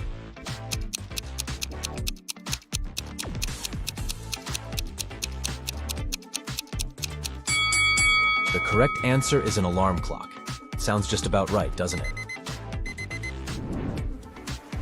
Amy woke up on an estranged island. She looked everywhere for something that could help her escape and found nothing. In the following days, she continued to look for something that could give her some direction, and came across 3 torn pieces of paper that could be joined to make one. She put everything together and managed to escape the island by water, using no other resources than the things she found. Can you figure out how she managed to do that?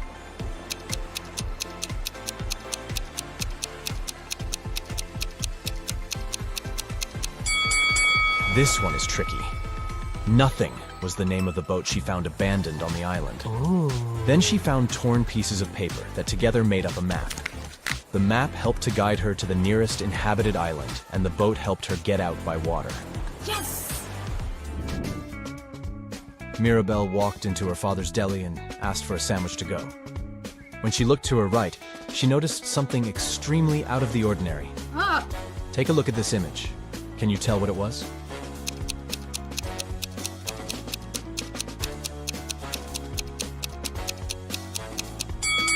A turtle is hiding under the counter. This sure isn't normal. Hey, here's another opportunity to train your brain and sharpen your logical thinking skills. Don't miss out on it. Yeah. Liam was a doctor from Chicago. Once, he asked his boss to let him attend a medical conference in Berlin. The boss let Liam go but asked him to send a photo report as soon as he got to Europe. The next day, the boss received a message from Liam that said, "Hello from Germany. That's me right now." A photo was attached to the message. After looking at it, the boss realized Liam had lied to him. How did he figure it out?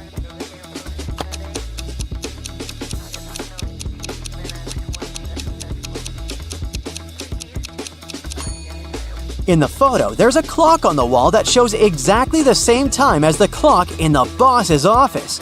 If Liam was in Germany, the clock would show a different time because of the time difference. A bit of math for you. Can you figure out what comes next in this sequence of numbers?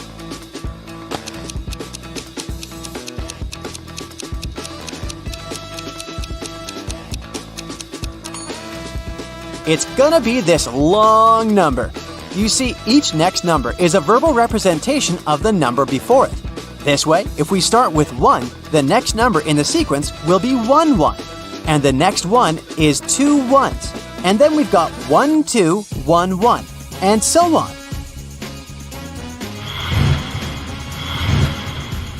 Look at this picture attentively.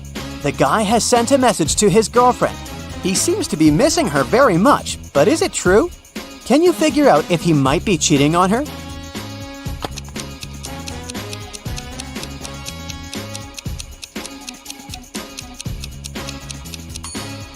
Yes, unfortunately he is. Look at this napkin.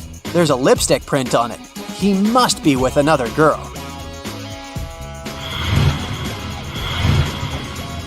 Once, a man came to a police station. He said he'd been robbed on his way to the bank. He was carrying a briefcase with a big sum of money when a man wearing a black mask and gloves attacked him. The robber snatched the briefcase and ran away. The police officer listened to the man and asked him about a fresh cut on his right cheek. The man replied that it was from a ring the criminal had been wearing. After these words, the policeman immediately knew the man was lying. How did he realize it? Are you as attentive as the police officer to figure it out?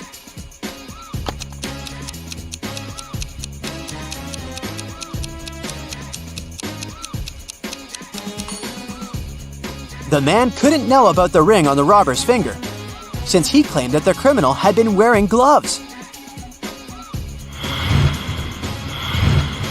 Turn me on my side, and I'm everything. Cut me in half, and I'm nothing. What am I?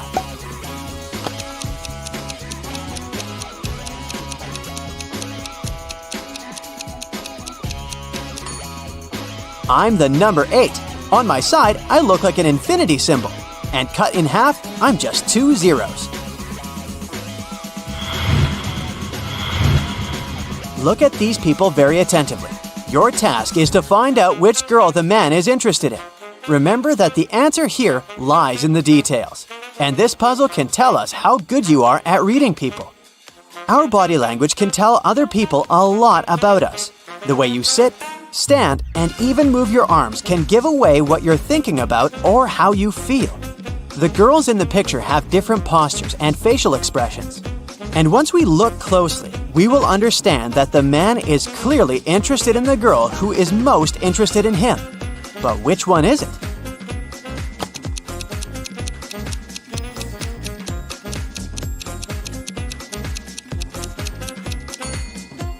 The second one from the left. Her feet are pointed towards the man, and we can say the same about his feet. While girls number 1 and 3 are looking at the man too. They aren't into him all that much. Their feet and body language give it away. A wealthy old man didn't have a will, so he ordered his sons to race their horses, and the one whose horse would be slower would receive his inheritance. The 2 sons realized that they would be unable to race since they would be both holding their horses back. So they went to a wise man and asked him what they should do. After listening to his advice, the brothers started racing at full speed. What did the wise man tell them?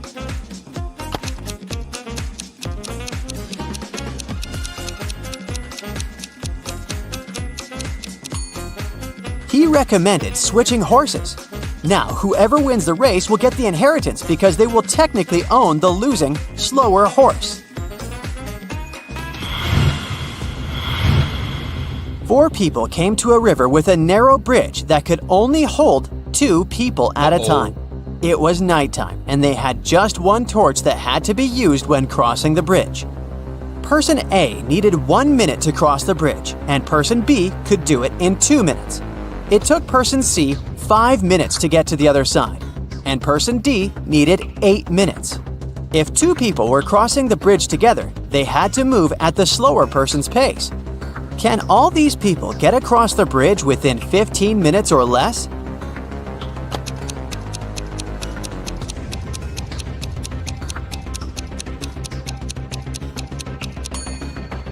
Yes, they can. Let's see how it can be done. First, person A and person B cross the bridge, and then person A brings the light back. It takes 3 minutes. Next, person C and person D cross the bridge, and person B brings the light back afterward. It takes another 10 minutes. And finally, person A and person B cross the bridge again. This takes another 2 minutes. In total, we've got 15 minutes. Recently, Mark had been feeling some discomfort in his knees, so he decided to go to the doctor. After examining the man, the specialist gave him a piece of paper, saying, "Here's the solution," and then he left the room. What was written in the note? What did the doctor mean?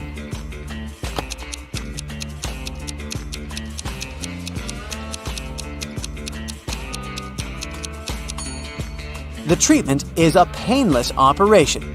The missing letters spell out pain. Thus, Mark should have a painless operation. Thomas was talking with his colleague, and she asked him how many kids he had. He answered that he had 3 children, and she asked him about their ages. Thomas replied, "The product of their ages is 72, and the sum of their ages is the same as my house number." His colleague was confused. The next time she was invited to Thomas's house, she paid attention to his house number, and still, she couldn't figure out the kids' ages. Tom decided to help her. "Oh, that's right, I forgot to tell you the oldest one likes chocolate pudding." And after that, his colleague figured out the ages of the 3 children. Have you understood how old they are?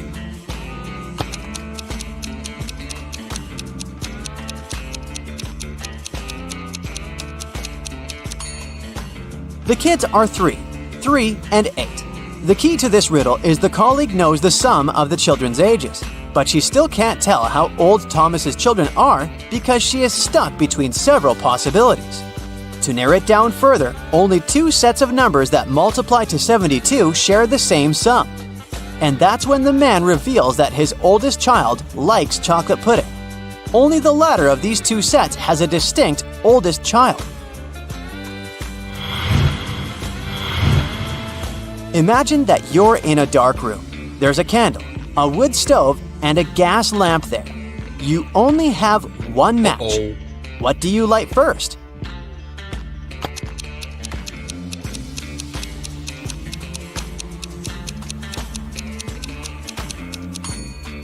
First of all, you'll need to light the match.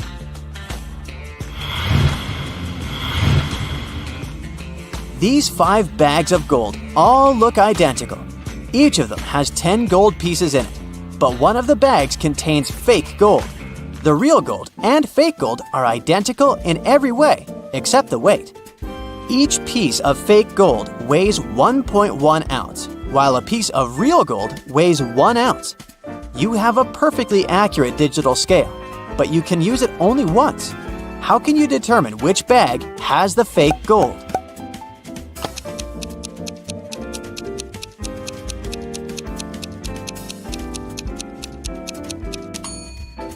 You should take 1 gold piece from the first bag, 2 from the second bag, 3 from the third bag, 4 from the fourth bag, and 5 from the fifth bag. If the number on the scale ends in .1, you'll know the first bag contains the fake gold. If the number ends in .2, then the fake gold is in the second bag, and so on.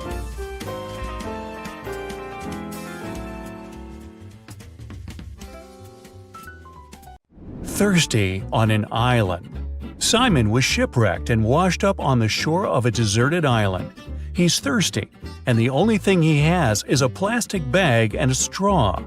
After looking around, he sees a juicy cactus, a tall leafy tree, a dirty pond, a pool of mud. How can he use the plastic bag to get water?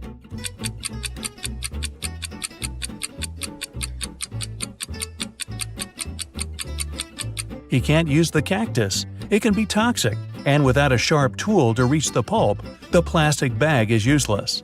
The dirty pond and muddy pool are filled with bacteria and parasites, and without tools to start a fire and boil the water, he could get sick. The best bet is the tall, leafy tree.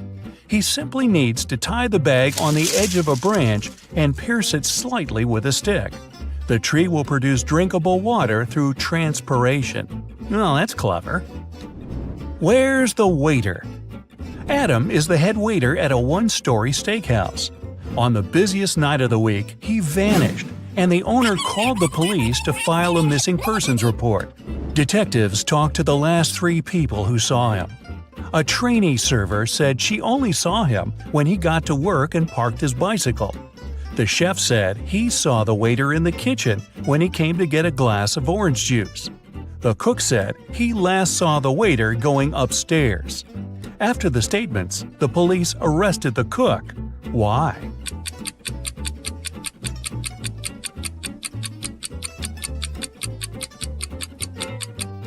This was a one-story restaurant. He couldn't have gone upstairs.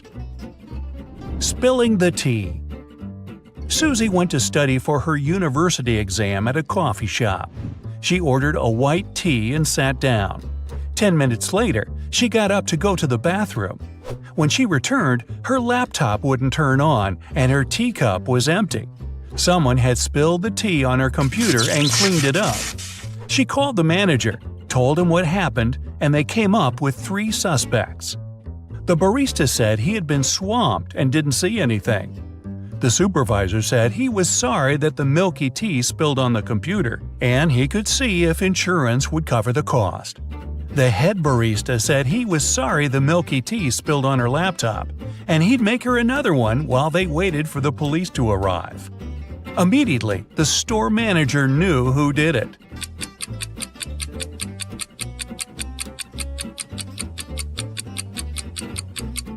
It was the supervisor. He couldn't have known that the tea had milk in it since it was cleaned up. The only person who remembered the order was the one who prepared it. The missing phone. We're at the coffee shop again. This time, Stuart forgot his phone on the table when he left. But once he realized and came back, his phone was gone. He saw a guy running outside the store, and Stuart chased him. When he caught him, Stuart said, "I've lost my device. Did you take it by accident?" The man replied, "I have no idea where your phone is, sir. I was just grabbing coffee." Stuart immediately called the police. Why?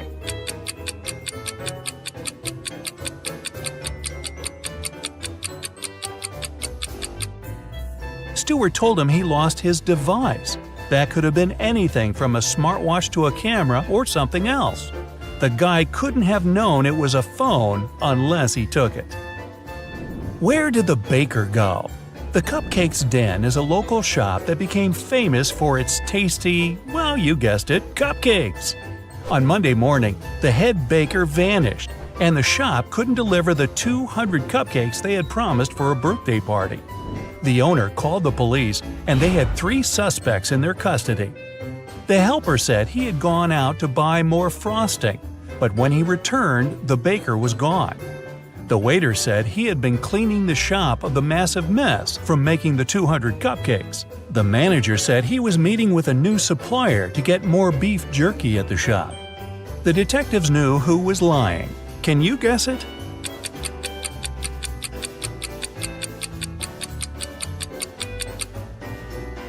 It's the manager.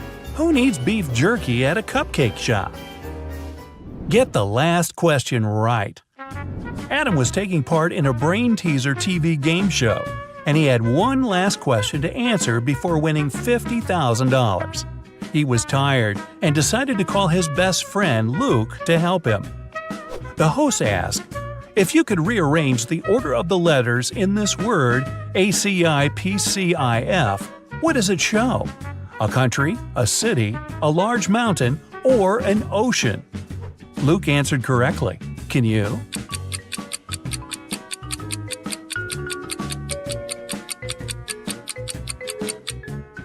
An ocean. If you unscramble the word, it shows Pacific. Where's he hiding? Martin vanished one morning and his family called the police. Detectives searched everywhere and questioned 15 people, but none of them gave any untruthful answers. His son Jake found a letter from his dad saying, "If you love me, you'll find me." He went to his father's office to see if he could find any clues. He was looking around the room and immediately knew where his father was hiding. Can you guess it?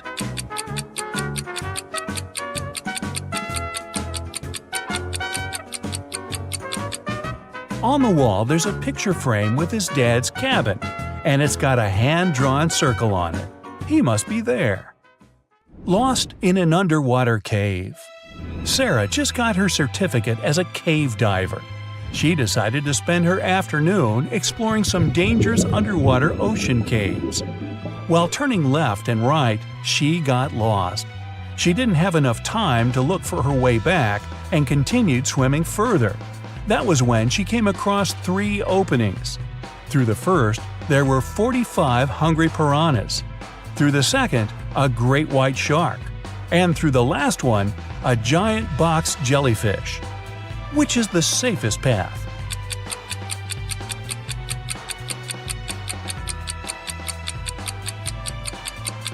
The first one. Piranhas are freshwater fish. They can't survive in salt water. The van.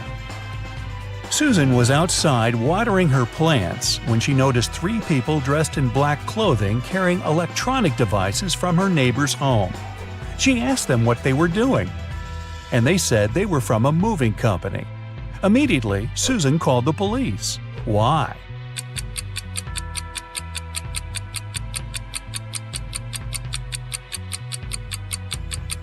There were no license plates on the van, and movers don't only carry electronic equipment, but all sorts of stuff. The prison escape. One morning, Detective Smith was called into a maximum security prison to discover how 3 men had managed to escape from their cells. The prisoners could neither see nor talk to each other, but they arranged their escape together. They went to the shower room at breakfast, lunch, and dinner, and only one person was allowed in at different periods. How did they manage to communicate and escape?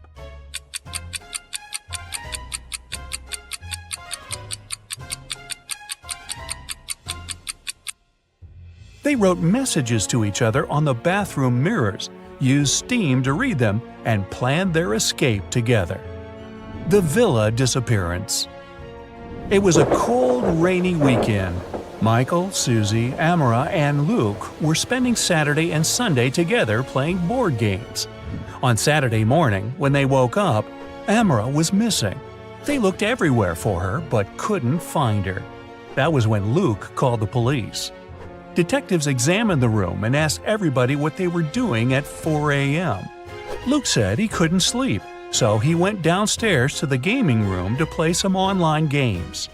Michael said he couldn't sleep either, so he went outside to look at the stars. Susie said she followed Michael outside to get some fresh air. That was when the detectives figured out who was lying.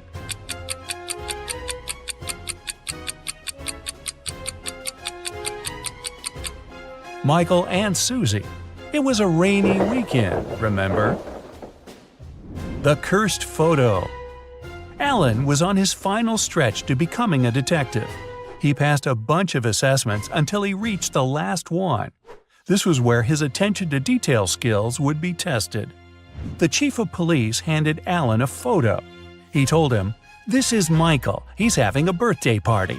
But something in this photo is very eerie. Alan spotted it in 2 seconds. Can you?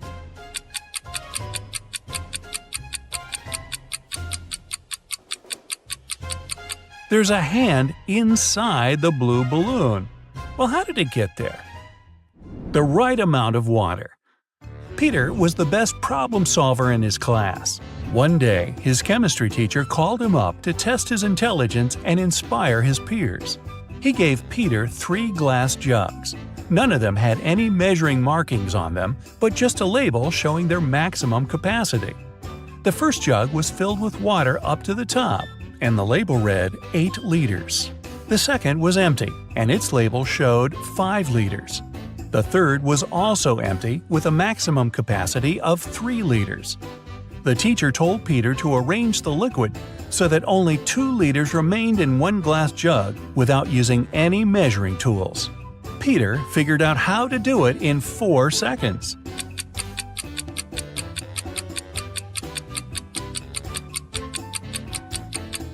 First, he needs to fill the 5-liter jug all the way to the top. Then he needs to pour the water from the 5-liter jug into the 3-liter jar until it's full. What remains in the 5-liter jug is 2 liters. The treasure coin. An archaeologist spent the past year looking for a lost ancient treasure. As he was digging, he found one ancient gold coin. He took it to his museum. When his colleagues carefully cleaned the coin and took a closer look, they refused to accept it. Why?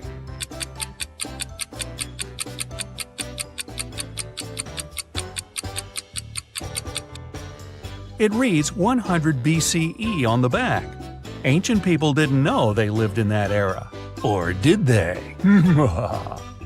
No, they didn't. In a city's museum, an expensive golden egg covered in diamonds went missing. The museum workers noticed it in the morning and, of course, they immediately reported the theft to the police. The city's best detective started investigating the case. She carefully looked through the footage and identified 3 main suspects. Then she saw a handprint on the glass the egg was placed behind. Take a look at these handprints and at the suspect's hands. Who is guilty?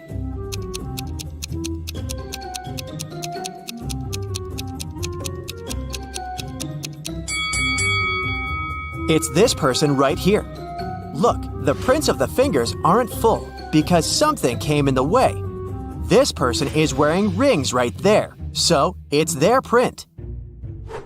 In a little town, someone stole an expensive silver collar for a cat, covered in diamonds and precious gems. The shop's owner called the police, and the investigation started. There were 3 suspects. Mr. Johnson said, I came to look for earrings for my daughter's birthday. We don't have any pets. Mrs. Martin said, I got a bracelet for myself. I didn't steal anything. Mrs. Tanner said, I have no idea what you're talking about.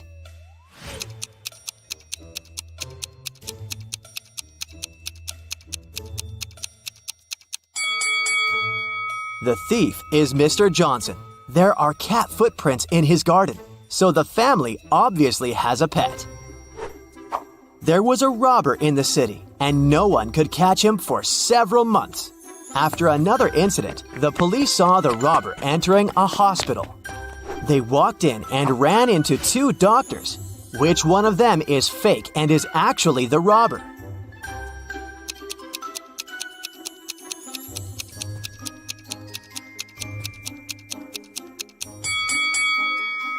It's this guy, the one who's wearing headphones instead of the stethoscope.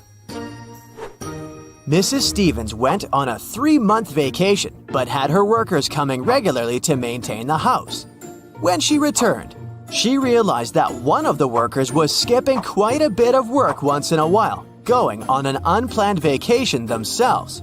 Who was it? A gardener who takes care of the outside garden, a housekeeper who takes care of everything in the house, or a painter who is coming to paint her house.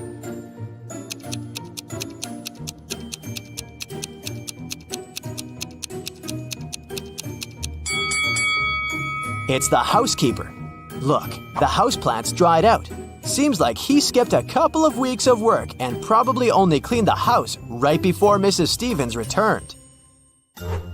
Do you think you can figure out who the bride of this man is?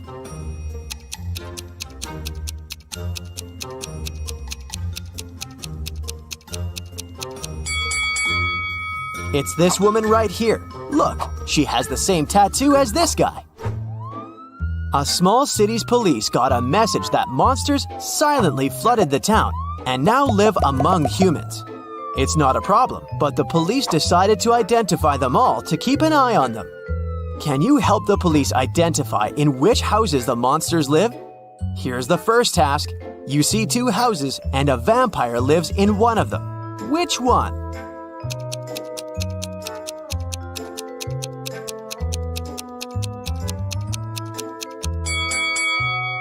It must be this house, the dark one where the blinds are closed on all the windows.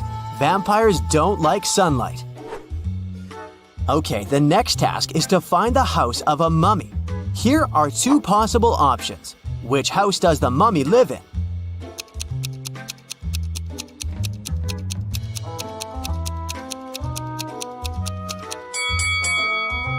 This one. Look, there are bandages around the house. The next creature whose residence we need to identify is a gnome. Take a look inside two houses. Can you tell where the gnome lives?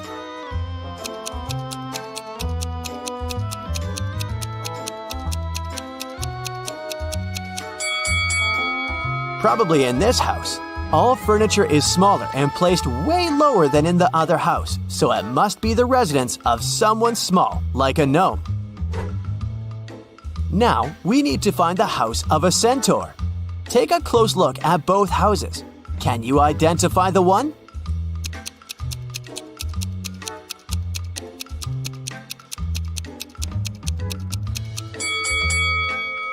This one right here. See, there are horse prints on the pathways to the house. The last one. A real witch lives in one of these houses. Can you tell where you're most likely to be bewitched?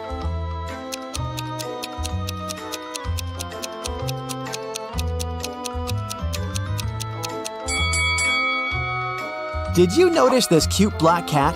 That's a famous witch sidekick, so my bet is on this house.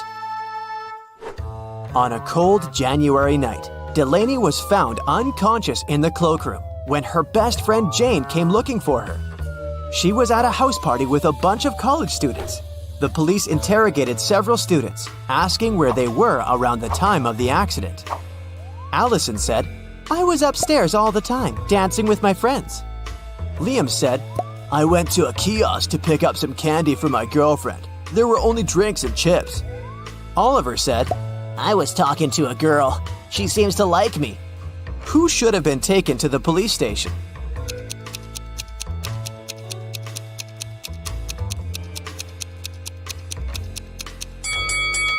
Liam. It's a cold night, and he would need a jacket to go to a kiosk. And if he needed a jacket, he would go into the cloakroom to get it, and would have found Delaney instead of Jane. So either he lied or walked past an unconscious girl. Ronan Collins, a successful businessman, went missing. His family reported it to the police. The main suspect was Ronan's business partner, Jennifer. She had been out of the city, but as soon as she returned, the police knocked on her door and asked if she knew something about Ronan's disappearance 2 weeks prior. "I just returned from my month-long trip to the Amazon rainforest an hour ago. I haven't heard anything about it." The detective didn't believe her right away and took her to the station for further investigation. Why?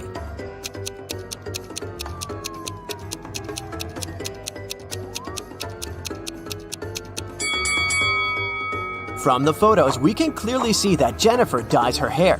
She says that she just returned from her trip, which was a whole month long. But her hair is perfectly dyed. Some roots would grow out. So, she's lying at least about something. Esme was having a walk in a forest and got lost. But she found the house of a witch, walked in, petted her black cat, and asked the witch to take her home. The witch was busy operating on a frog, a rat, and a crow. She was using magical healing gloves, but she only had 2 pairs, so she needed Esme's help to figure it out, and then she'd take her home. How can she operate on all 3 animals with the 2 pairs of magical gloves, but remain sanitary?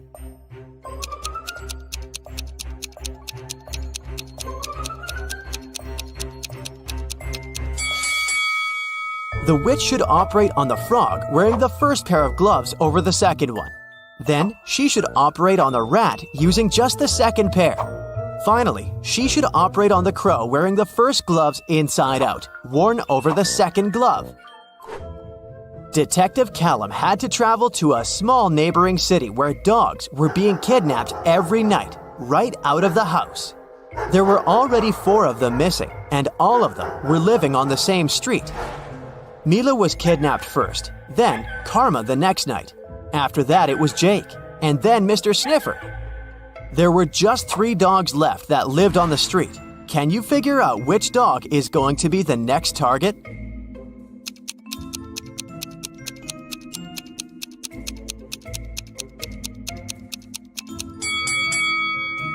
Look carefully at the dogs that were kidnapped, or actually at their collars. The first dog that was kidnapped has a red collar. Karma has an orange collar. Then Jake was wearing a yellow one, and Mr. Sniffers owned a green one.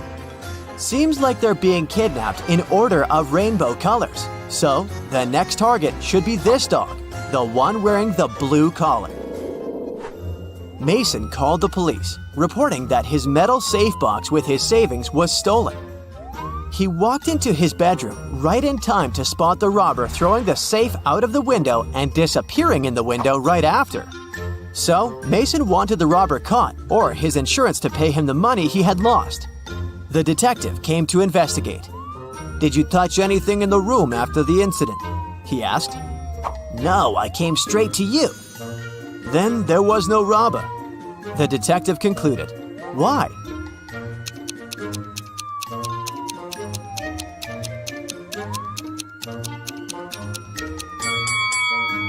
The robber couldn't go out of the window without stepping on the bed that was standing right by the window, but the bed is perfectly made. How is it possible if Mason didn't touch it? I know you want to give your brain a shake. And I also know the perfect way to do it. Get ready for a new portion of tricky riddles. A man had a book that was worth $50,000. There were only 2 such books in existence. He threw the book into the furnace, reducing it to a pile of soot. Why did he do this?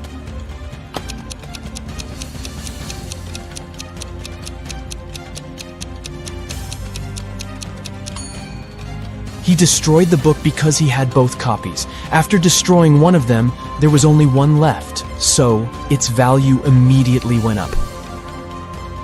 Mr. Brown's sons found their dad unconscious on the floor of his office. They immediately called their father's friend, Detective Smith. The detective knew that Mr. Brown was uber wealthy. His sons were going to inherit loads of money, but one of them must have needed money urgently. Smith questioned each of the brothers separately. David, the oldest, said, "I came in to feed the fish, and Dad was still fine." Marcus said that he had come in to discuss his business plans, and his father had given him some great advice. And Lucas, the youngest brother, said, "I entered Dad's office because I needed a favor. I wanted to take his car to impress the girl I like." Detective Smith immediately realized who was lying. And you?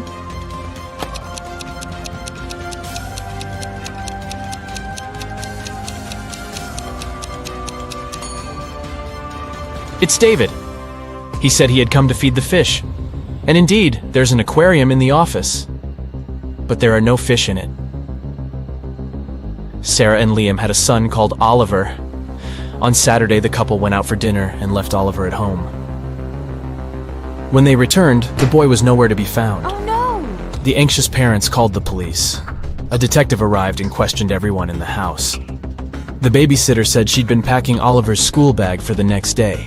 The maid said she'd spent the whole evening cleaning the kitchen, and the cook said he'd been preparing food for the next day. He was listening to music and didn't hear anything. The police immediately knew who was lying. And what about you?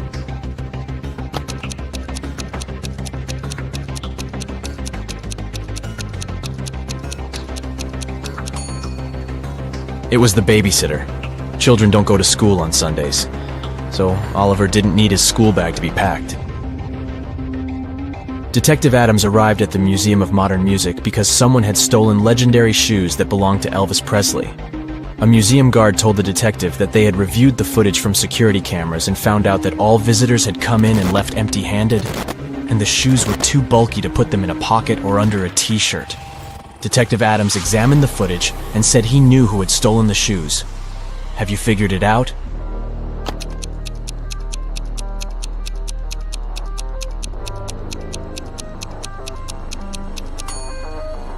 It's the red-headed guy. When he entered the exhibition, he was shorter than other visitors. But when he was leaving, he was as tall as the others. He must be wearing Elvis's high-heeled shoes. Let's check how attentive you are. Look at this picture and try to figure out what's wrong here.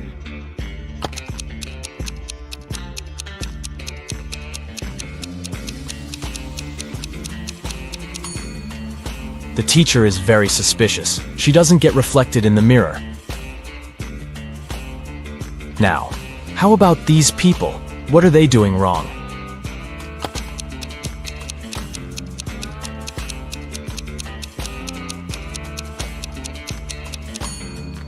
See that coffee machine in the background? The cup is placed incorrectly and the coffee is spilling. A witch owned a field that had many gold mines. She hired one person at a time to mine that gold for her. She promised 10% of what that person mined in a day, and they would have to give her the rest. But the witch was blind, so she had 3 magic bags that could talk. They reported how much gold they held each day, and this was how she found out if the workers were cheating. Upon getting the job, each person agreed that if they weren't honest, they would be turned into stone. Around the witch's mines, there were many stone statues. A man named Logan once accepted the job.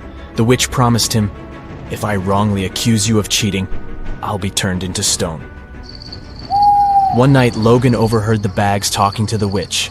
The next evening, he submitted some gold and kept 1.6 pounds for himself. Later, the witch talked to her bags. The first bag said it held 16 pounds that day.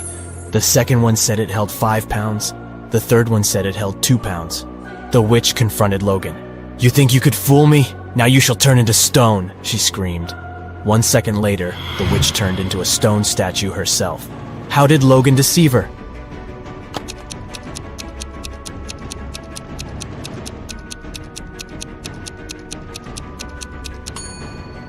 Logan put 2 pounds of gold in bag number 1, 3 pounds in bag number 2, and 11 pounds in bag number 3.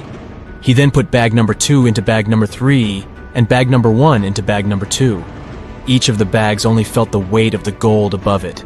Thus, they inadvertently gave the message that 23 pounds of gold had been mined. 2 cars are driving through the city. They both started their journey at the same time. The green car is moving at a speed of 30 miles per hour. The yellow car is faster. Its speed is 50 miles per hour. And still, at one point, the green car comes across the yellow car. How is it possible?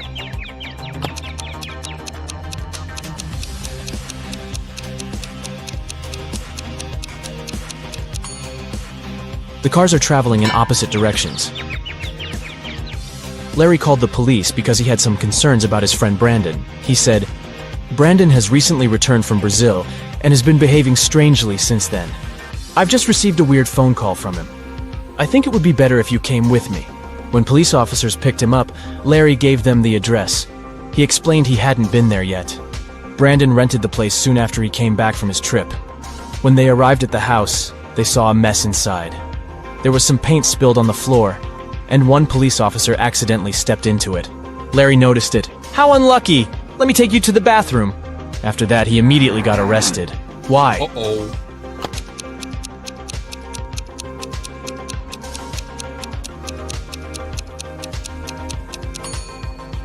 Larry said he'd never visited Brandon's new home before.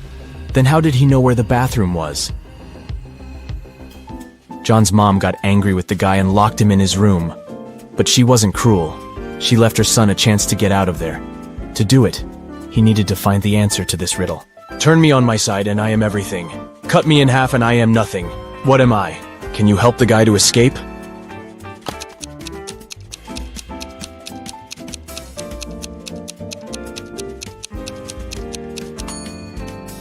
The answer is the number 8. On its side, it's infinity, but cut it in half, and you'll get 2 zeros. It's a 5-digit whole number.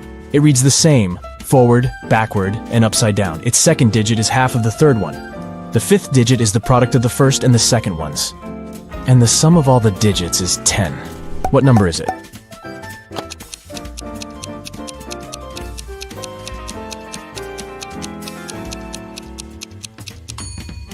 It's 10801.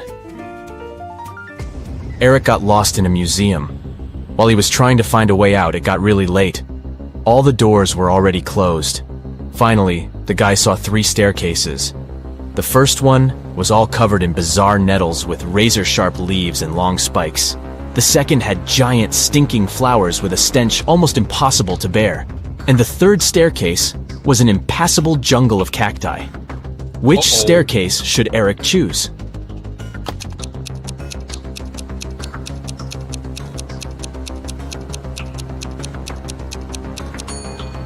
He should opt for the second staircase. Even though the flowers are gross, they're relatively harmless. When you add 5 to 6, you will get 11. But when you add 6 to 7, you will get 1. How is that possible?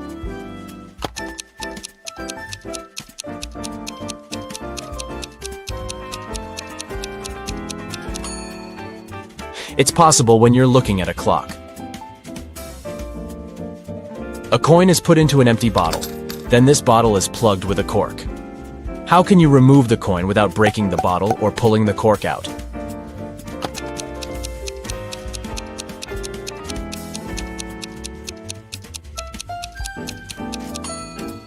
All you need to do is push the cork into the bottle and shake the coin out. Just look at this. A car has crashed into a restaurant window, smashing it. Detective Harris has come to investigate the case. There are 2 suspects, Julie and Douglas. But each of them claims that the other person did it. Can you help the detective figure out who is lying?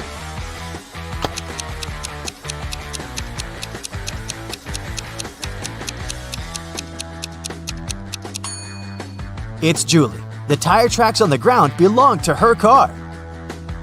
Adam was driving home late at night when he noticed he was about to run out of gas.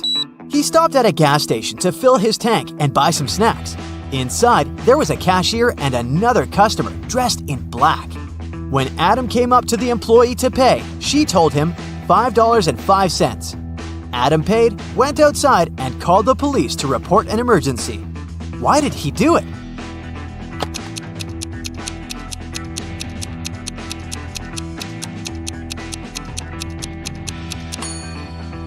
The cash register showed $18.35, but the cashier said $5.05, which looks like SOS.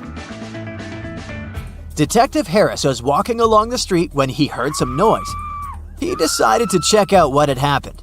It turned out that some man had grabbed an elderly lady's bag and run away. The detective ran in the direction the witnesses showed him. After he turned the corner, he saw 3 doors. He knocked on the first one. The apartment owner, Patrick, opened the door. The man told the detective he'd just returned from a long run. Another man, Jerry, opened the second door. He said he'd been playing basketball behind his house. The third apartment belonged to Raymond, a musician. He had just finished composing a new piece of music. After talking to all these people, Detective Harris understood who the criminal was. Have you figured it out?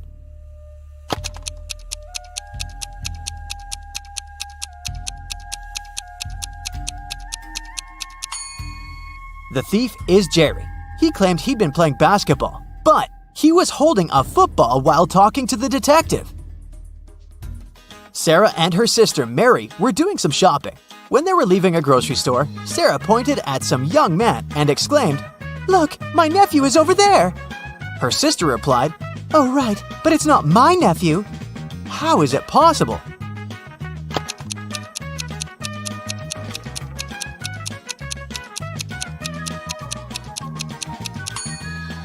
The young man is Mary's son.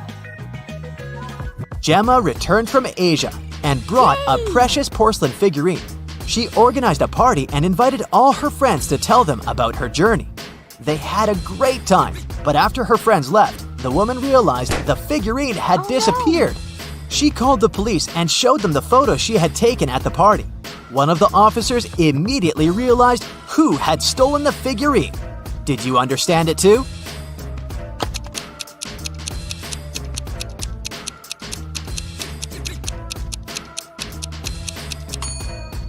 It was this girl. She hid the figurine under her hat. At 9 a.m., Ethan got a call from his friend, an owner of a large business. The man said that a very important document had disappeared from his office. It had been on his desk the evening before, but now it was nowhere to be found. Ethan immediately came there to question his friend's employees. Soon, he had 3 suspects. Walter said he'd spent the previous evening at the movies. Joan had dinner with her friends, and Zachary visited an art gallery. It didn't take Ethan long to understand who was lying. Do you know it too?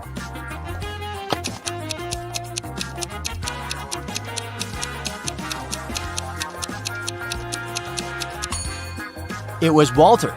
His ticket isn't torn. It means he didn't enter the movie theater. Now, look at these hands and try to figure out which person is married.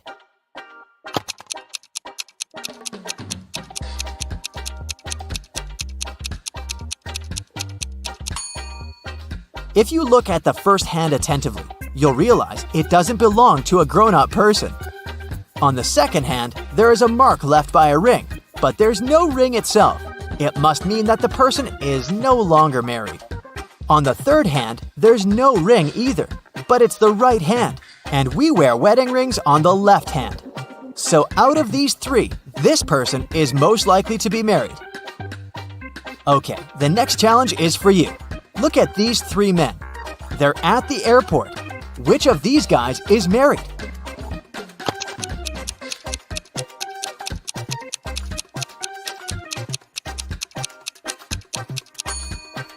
All of these men are holding their passports and tickets in their hands. None of them is wearing a wedding ring. But pay attention to the man sitting on the bench. On his ticket, it's written, "Family discount." So, he must be the one who's married. Now look at this picture attentively. Does anything strike you as strange?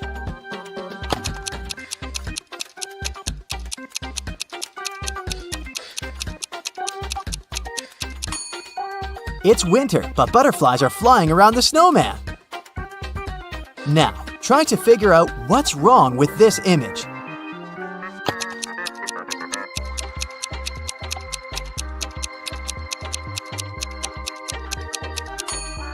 It's the snowman again. Instead of a carrot, his nose is made of broccoli. And the last image for you to analyze.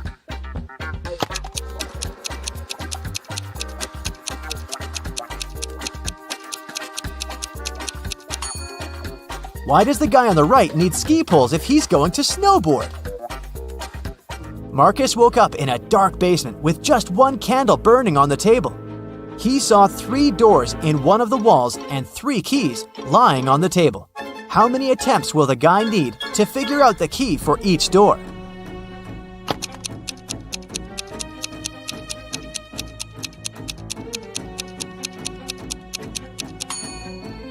He'll need 6 attempts at the most, 3 of them for the first key, 2 attempts for the second key and 2 remaining doors, and just 1 attempt for the last key. But if Marcus is extremely lucky, he might need just 3 attempts. Alicia's mom asked the girl to do some grocery shopping. She gave her a shopping list and her bank card, but the woman knew her daughter was very absent-minded. That's why she gave Alicia a small note in case she forgot the card's PIN number. When the girl was at the register, she realized she had indeed forgotten the PIN. Alicia pulled the note out of her pocket and immediately remembered the code. Can you figure out what it was if the note had a fly, a cat, a person, and a snake drawn on it?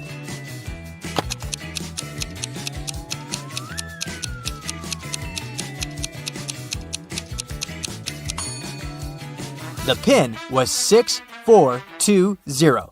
Alicia just had to count the number of legs of each creature. A fancy restaurant in Los Angeles was offering a promotional deal. A married couple could eat at the restaurant for half price on their anniversary. To prevent scams, the couple would need proof of their wedding date. On a Thursday evening, a couple entered the restaurant and claimed it was their anniversary, but they didn't have any proof. The restaurant manager was called to speak with the couple. When the manager asked to hear about their wedding day, the wife said, "Oh, it was a wonderful Sunday afternoon. Birds were chirping and flowers were in full bloom." After nearly 10 minutes of ranting, she told the manager that today was their 28th wedding anniversary. How lovely, the manager said. However, you do not qualify for the discount. Today is not your anniversary. You are a liar. How did the manager know it wasn't their anniversary?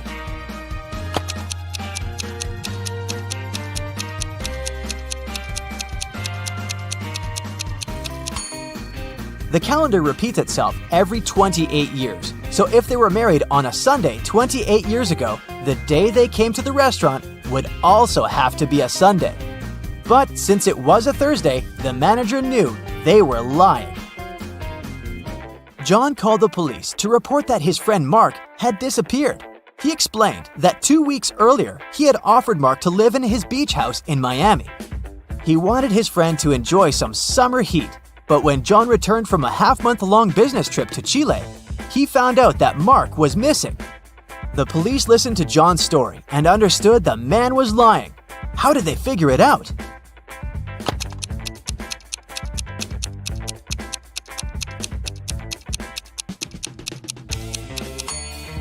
If it was summer in Miami, it was winter in Chile. And still, John came back suntanned. It means he hadn't been to Chile. Maya was in the gym doing the workout her personal trainer had prepared for her. It was tougher and longer than her usual ones.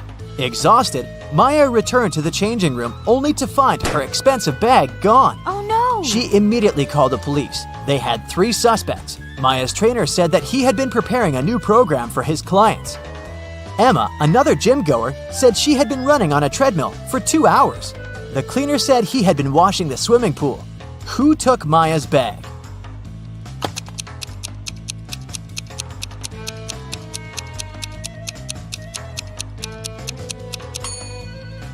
It was her trainer. He knew Maya was going to have a long workout and wouldn't return to the changing room anytime soon. Molly, Holly, and Sally are going to the prom in a fancy limousine, but the car breaks down on the way. The party hall is nearby, so the ladies decide to walk. Suddenly, it starts to rain. Luckily, all 3 ladies have umbrellas, but still, one of them gets wet. Can you guess who?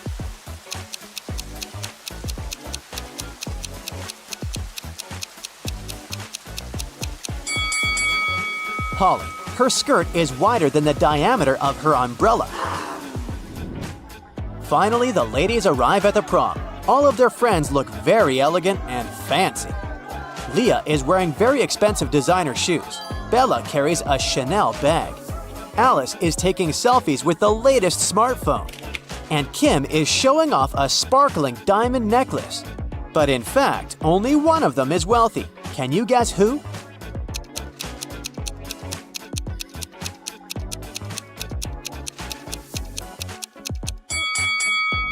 Take a closer look at the logo. Bella's Chanel bag is fake. Leah's shoes are way bigger than her feet, so she probably borrowed them from someone else. As for Alice, the smartphone in her hand is not hers. It has Kim's name on it, so Kim is the richest person here. Kim goes to the dance floor. Bobby, Billy, and Kenny invite her to dance, but one of these guys was bitten by a vampire, so he's not safe to dance with. Can you guess who?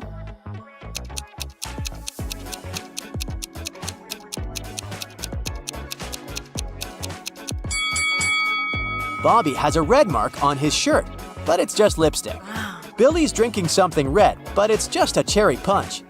Meanwhile, Kenny doesn't have any shadow, so he's a vampire. Kim goes to the ladies' room, but all 3 stalls are occupied. There's a robot inside one of them. Can you guess where?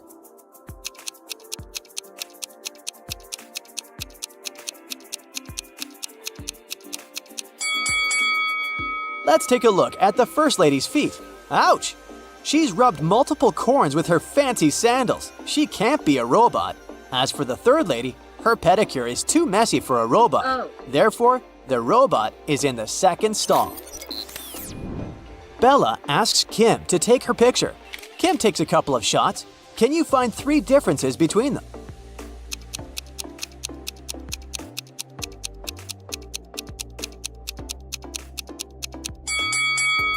Here they are.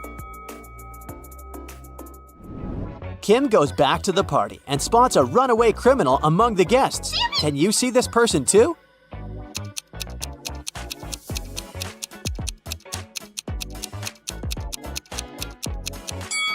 It's the show host. He's hiding a prison robe under his suit.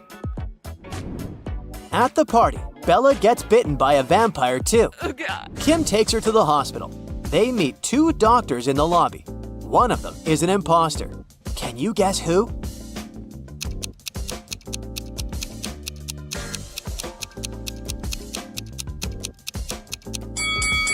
Real doctors wear gloves, and the woman on the right doesn't wear any. Bella gets into a hospital ward with 3 other people. One of them is not sick. Can you guess who?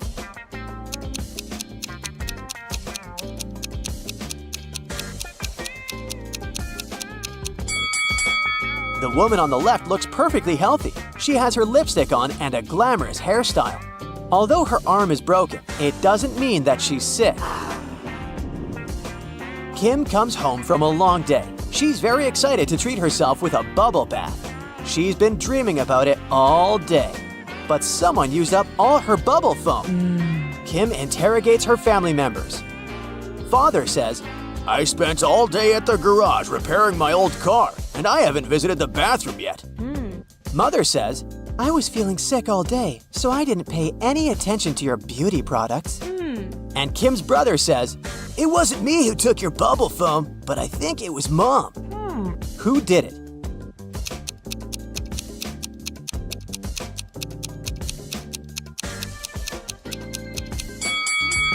Take a closer look at Dad's beard.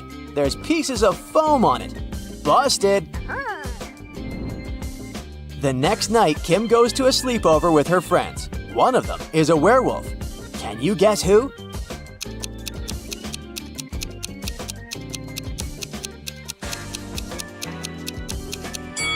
This guy is a werewolf. Take a look at his claws. Oh no.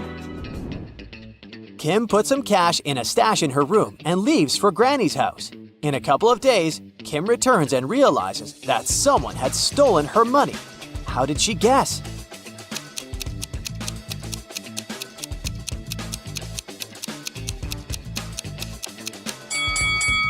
Kim's stash was in this book.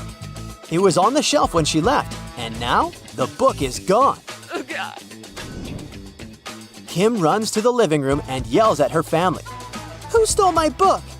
Everyone swears to have nothing to do with the robbery, but Kim spots the thief right away. What about you?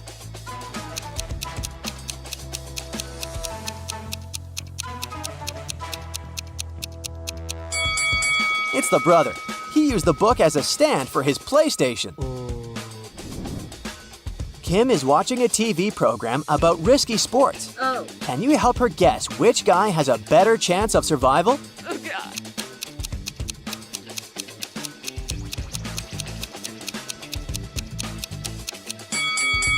The one who's falling into the snow has a higher chance to survive. Hitting the water can be tough, and he still needs to get out of the ocean.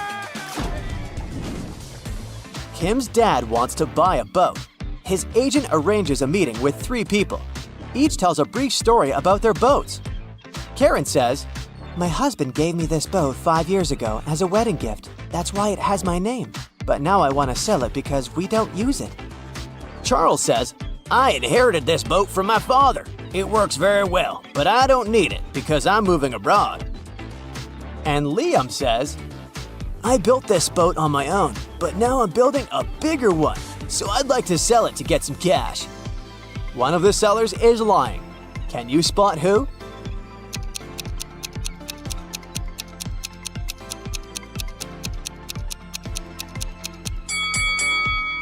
Take take a closer look at the first boat. Its name is Karma, not Karen. Therefore, she's a liar. Oh. Kim goes to the nearby hardware store to buy something for her home. Kim asks, "How much for the one?" The shopkeeper replies, It's $2. Then Kim asks, "How much for 11?" The shopkeeper replies, It's $4. and finally, Kim asks, How much for 100? and the shopkeeper replies, $6. "What is Kim buying?"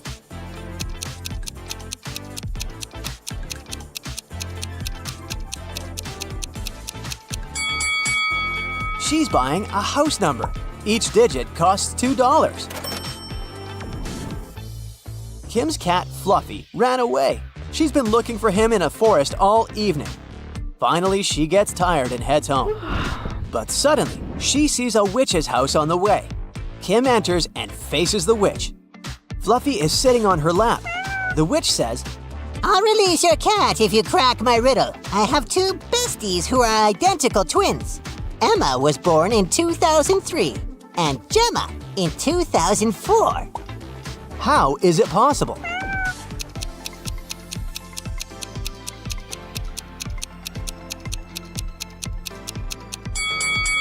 They're twins, but they were born on New Year's Eve. Emma was born right before midnight and Gemma right after midnight. The next day, Kim meets a handsome guy who likes puzzles. She asks his name, but instead of answering directly, the guy writes a date on a piece of paper. Can you help Kim figure out his name?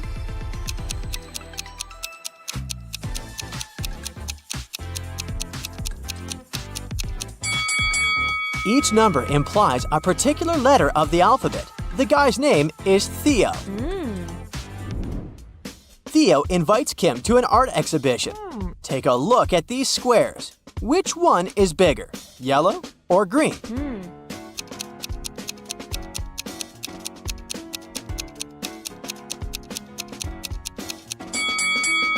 All these black and white squares usually confuse perception, but it becomes obvious that the green square is larger than the yellow one if we put them away. Kim asks Theo, "What month were you born?" He replies with 4 emojis. Can you guess the month?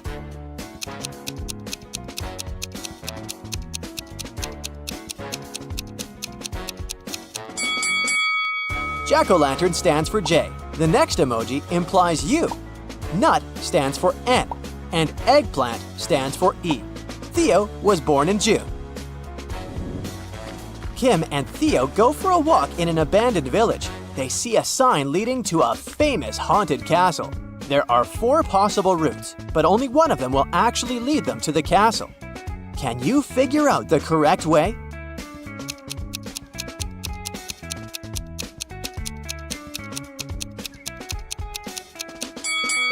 It's way easier to untangle this maze if you start drawing from the final destination. They should take Route B. Finally, Kim and Theo find the castle. They enter the property and see a fancy living room. There are 6 zombies hiding in the living room. Can you spot them?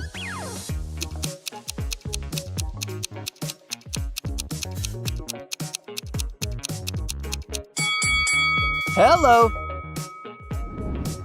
The guys run away from the zombies and hide in the basement. They wander around and see 3 doors. Suddenly, the basement begins to get filled with water. Kim and Theo have to choose a door quickly to escape. But each door has a surprise. There's a tank with a family of sharks behind the first door. There's a deep hole with sharp venomous corals behind the second door. And there's a tank with piranhas behind the third door. Which door is more or less safe?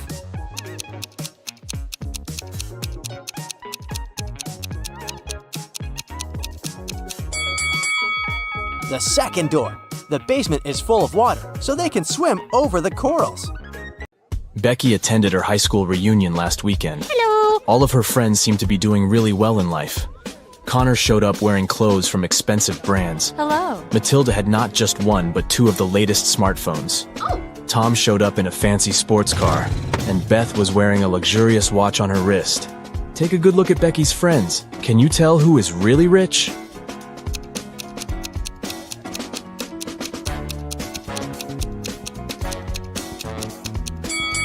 Well, let's see. If you look closely, Connor didn't take off the tags from his clothes. This probably means that he's planning on returning them after the reunion. Yeah. Matilda's phones are fake. Look at the label. It's just a copy of the original brand. Ah! And Beth's watch is way bigger than her wrist, which means that the watch is not really hers. So, Tom is probably the richest person at the reunion. Oh, yeah. Amy's favorite band is in town, and she really wants to go to their concert. She asks her stepmother if she can go, but she says she will only allow Amy to go if she does a series of things for her. Oh! The first thing the stepmother asks is for Amy to bring her some water in a colander. To get this right, Amy needs to think outside the box. Okay. Can you help Amy figure out how she can do that?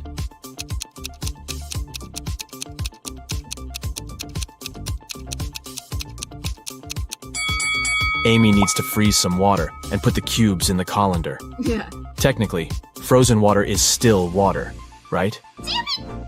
Next, her stepmother asks Amy to pick out the perfect evening dress for her. Amy walks into her stepmother's closet, and there are 3 dresses, a red, a green, and a blue. Take a look at the picture. Which dress should Amy choose?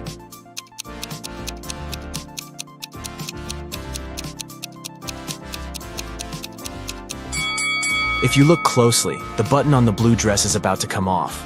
The green dress has a big paint stain on it, so Amy should pick the red dress. Yes! Before Amy can take the dress to her stepmother, the woman enters the room. She sees the stain on the dress and starts to shout at Amy, "How could you do this to my dress?"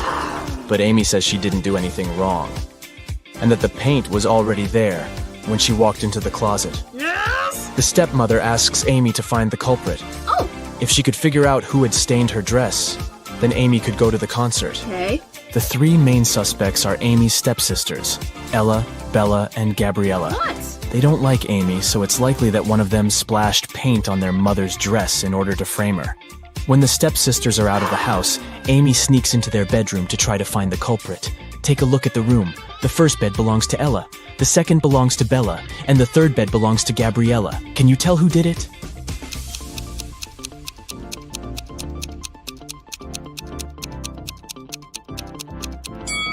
It was Gabriella. Her bed is the third one on the left. And if you look closely, it has a bucket of paint under it. Emily and Barbara are getting ready for a girls' night out. Yes! They are putting on makeup and getting their hair done. They have pretty similar tastes, and their things look pretty much the same. But one of them has more money than the other. Oh! Looking at the image, can you tell which one has the more expensive stuff?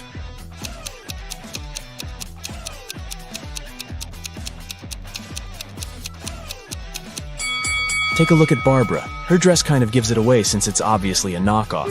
So Emily is the one with the more expensive stuff. Harry decided to backpack around the world on his own. Yeah. On the plane, he sat next to a girl. He asked her where she was from. Yes.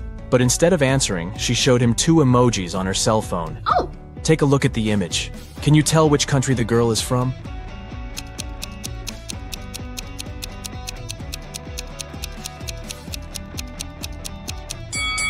Let's see. That's an iron and a piece of land. I guess she's from Ireland? As soon as Harry landed in Paris, he went strolling along the streets to find a place to stay. He found a cute little hotel and decided to go inside. Big mistake. Why?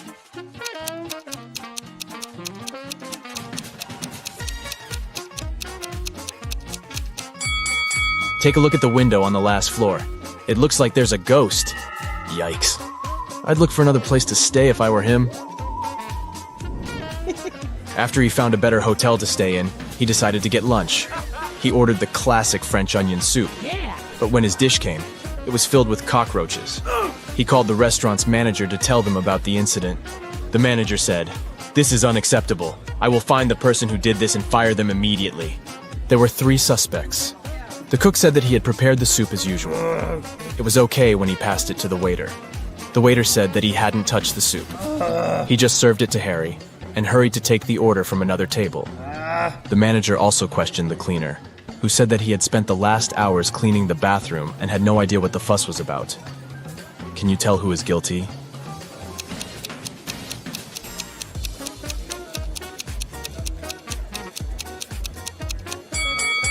No one. Look at the ventilation system. It's full of roaches. They must have crawled out of it and fallen into Harry's soup. Yikes. There are 3 passengers in the business class of an international flight that is headed towards Rome. Take a look at these 3 people. The first lady looks pretty well dressed. She's wearing a luxurious designer handbag and is texting on her expensive phone. Hello. The guy in the middle is working with stock charts on his laptop, and the third guy is enjoying a cup of coffee while reading an article in the Financial Times. Can you tell which one is the real billionaire?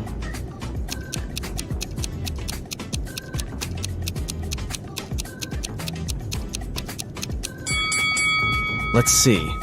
The woman may look well dressed, but if you see the tag on her clothes, it says 100% polyester. It's unlikely that a billionaire would wear something like this. The guy working with stock charts is wearing old, ripped shoes. I doubt that's a fashion choice, so he's probably not a billionaire. Oh.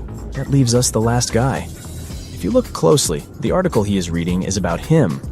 The title of the article is The World's Newest Billionaire. Oh, yeah. I guess we found our guy, huh? Detective Smith was called to investigate a burglary at the city's museum. Oh. A priceless diamond disappeared, and the thief left no trace behind. After analyzing the museum's security cameras, Detective Smith gathered 3 suspects: the security guard, the museum's curator, and a visitor. The security guard said he only left his post during lunchtime, and he could swear that the diamond still wasn't missing at that time. The museum curator spent the day guiding a tour of the museum for a foreign group. They came to see the diamond at the beginning of the tour, and it was still shining bright in its place. The visitor said he only popped in for a quick visit and didn't even pass through the Metzi aisle where the diamond was kept. After these 3 interviews, Detective Smith found the thief. Can you tell who it was?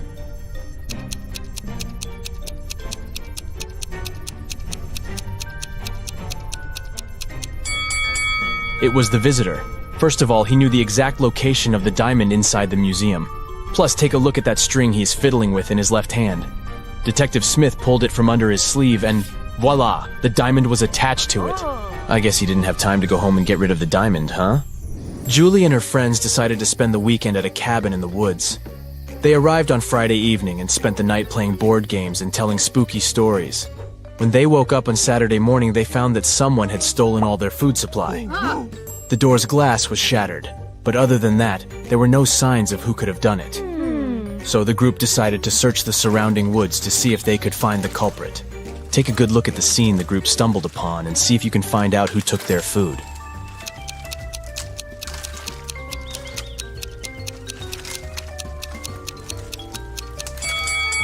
What's that at the left corner? Those look like bear footprints, huh? And not just one, but rather an entire family of bears. Oh, and they even left an Oreo wrapper on the ground as evidence. Yep, these grizzlies were the culprits for sure. Atlas woke up in the attic of an abandoned house.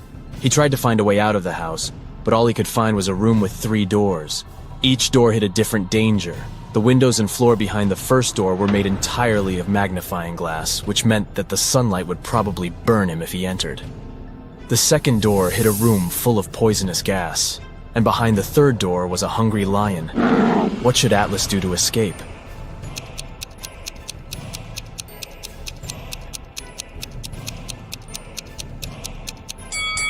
He should wait until it's nighttime and use the first door. Sydney told her mom that her gymnastics team would go to a sports camp for the weekend. She asked her mom to help her pack a bag for the trip. Her mother packed everything she thought her daughter would need. When Sydney came back from the weekend, she was telling her mother all about the trip. But somewhere during the conversation, she asked her mother why she hadn't packed a toothbrush. The mother immediately knew Sydney was lying about where she had really been that weekend. How?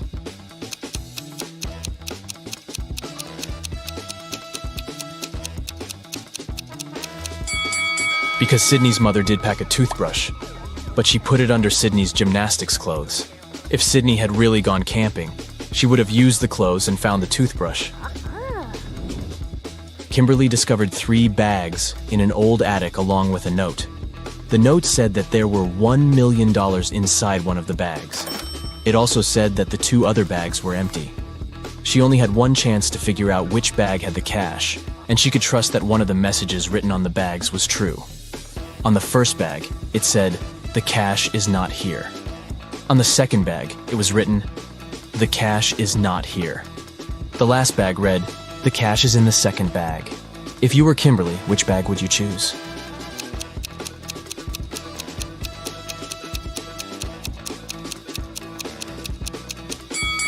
You should choose the first bag. If only one of the clues is true, then the money is in the first bag.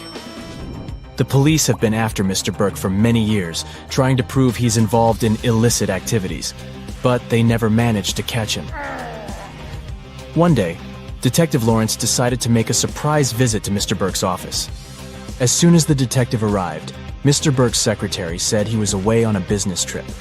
The detective asked to see Mr. Burke's office and took a picture of it, but he wasn't allowed to touch anything without a warrant. So, Detective Lawrence went back to the station and got a warrant. When he returned to Mr. Burke's office, he noticed someone had been in there. Take a look at both pictures and try to find out what Detective Lawrence saw.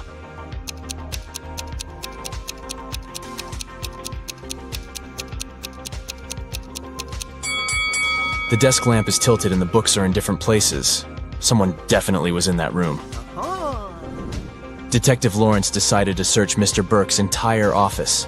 In one room, he found there were footprints up until the middle of the room, and then they disappeared. The only window of the room was open. "Oh no!" Detective Lawrence shouted. "I can't believe he escaped again." He took a picture of the room and took it to the police station.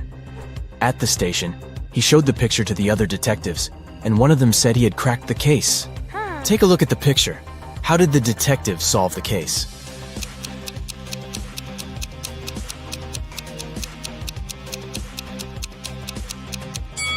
The detective understood that Mr. Burke was a shapeshifter. This explains why the footprints didn't reach the window. Plus, look at all the bird food on the floor. He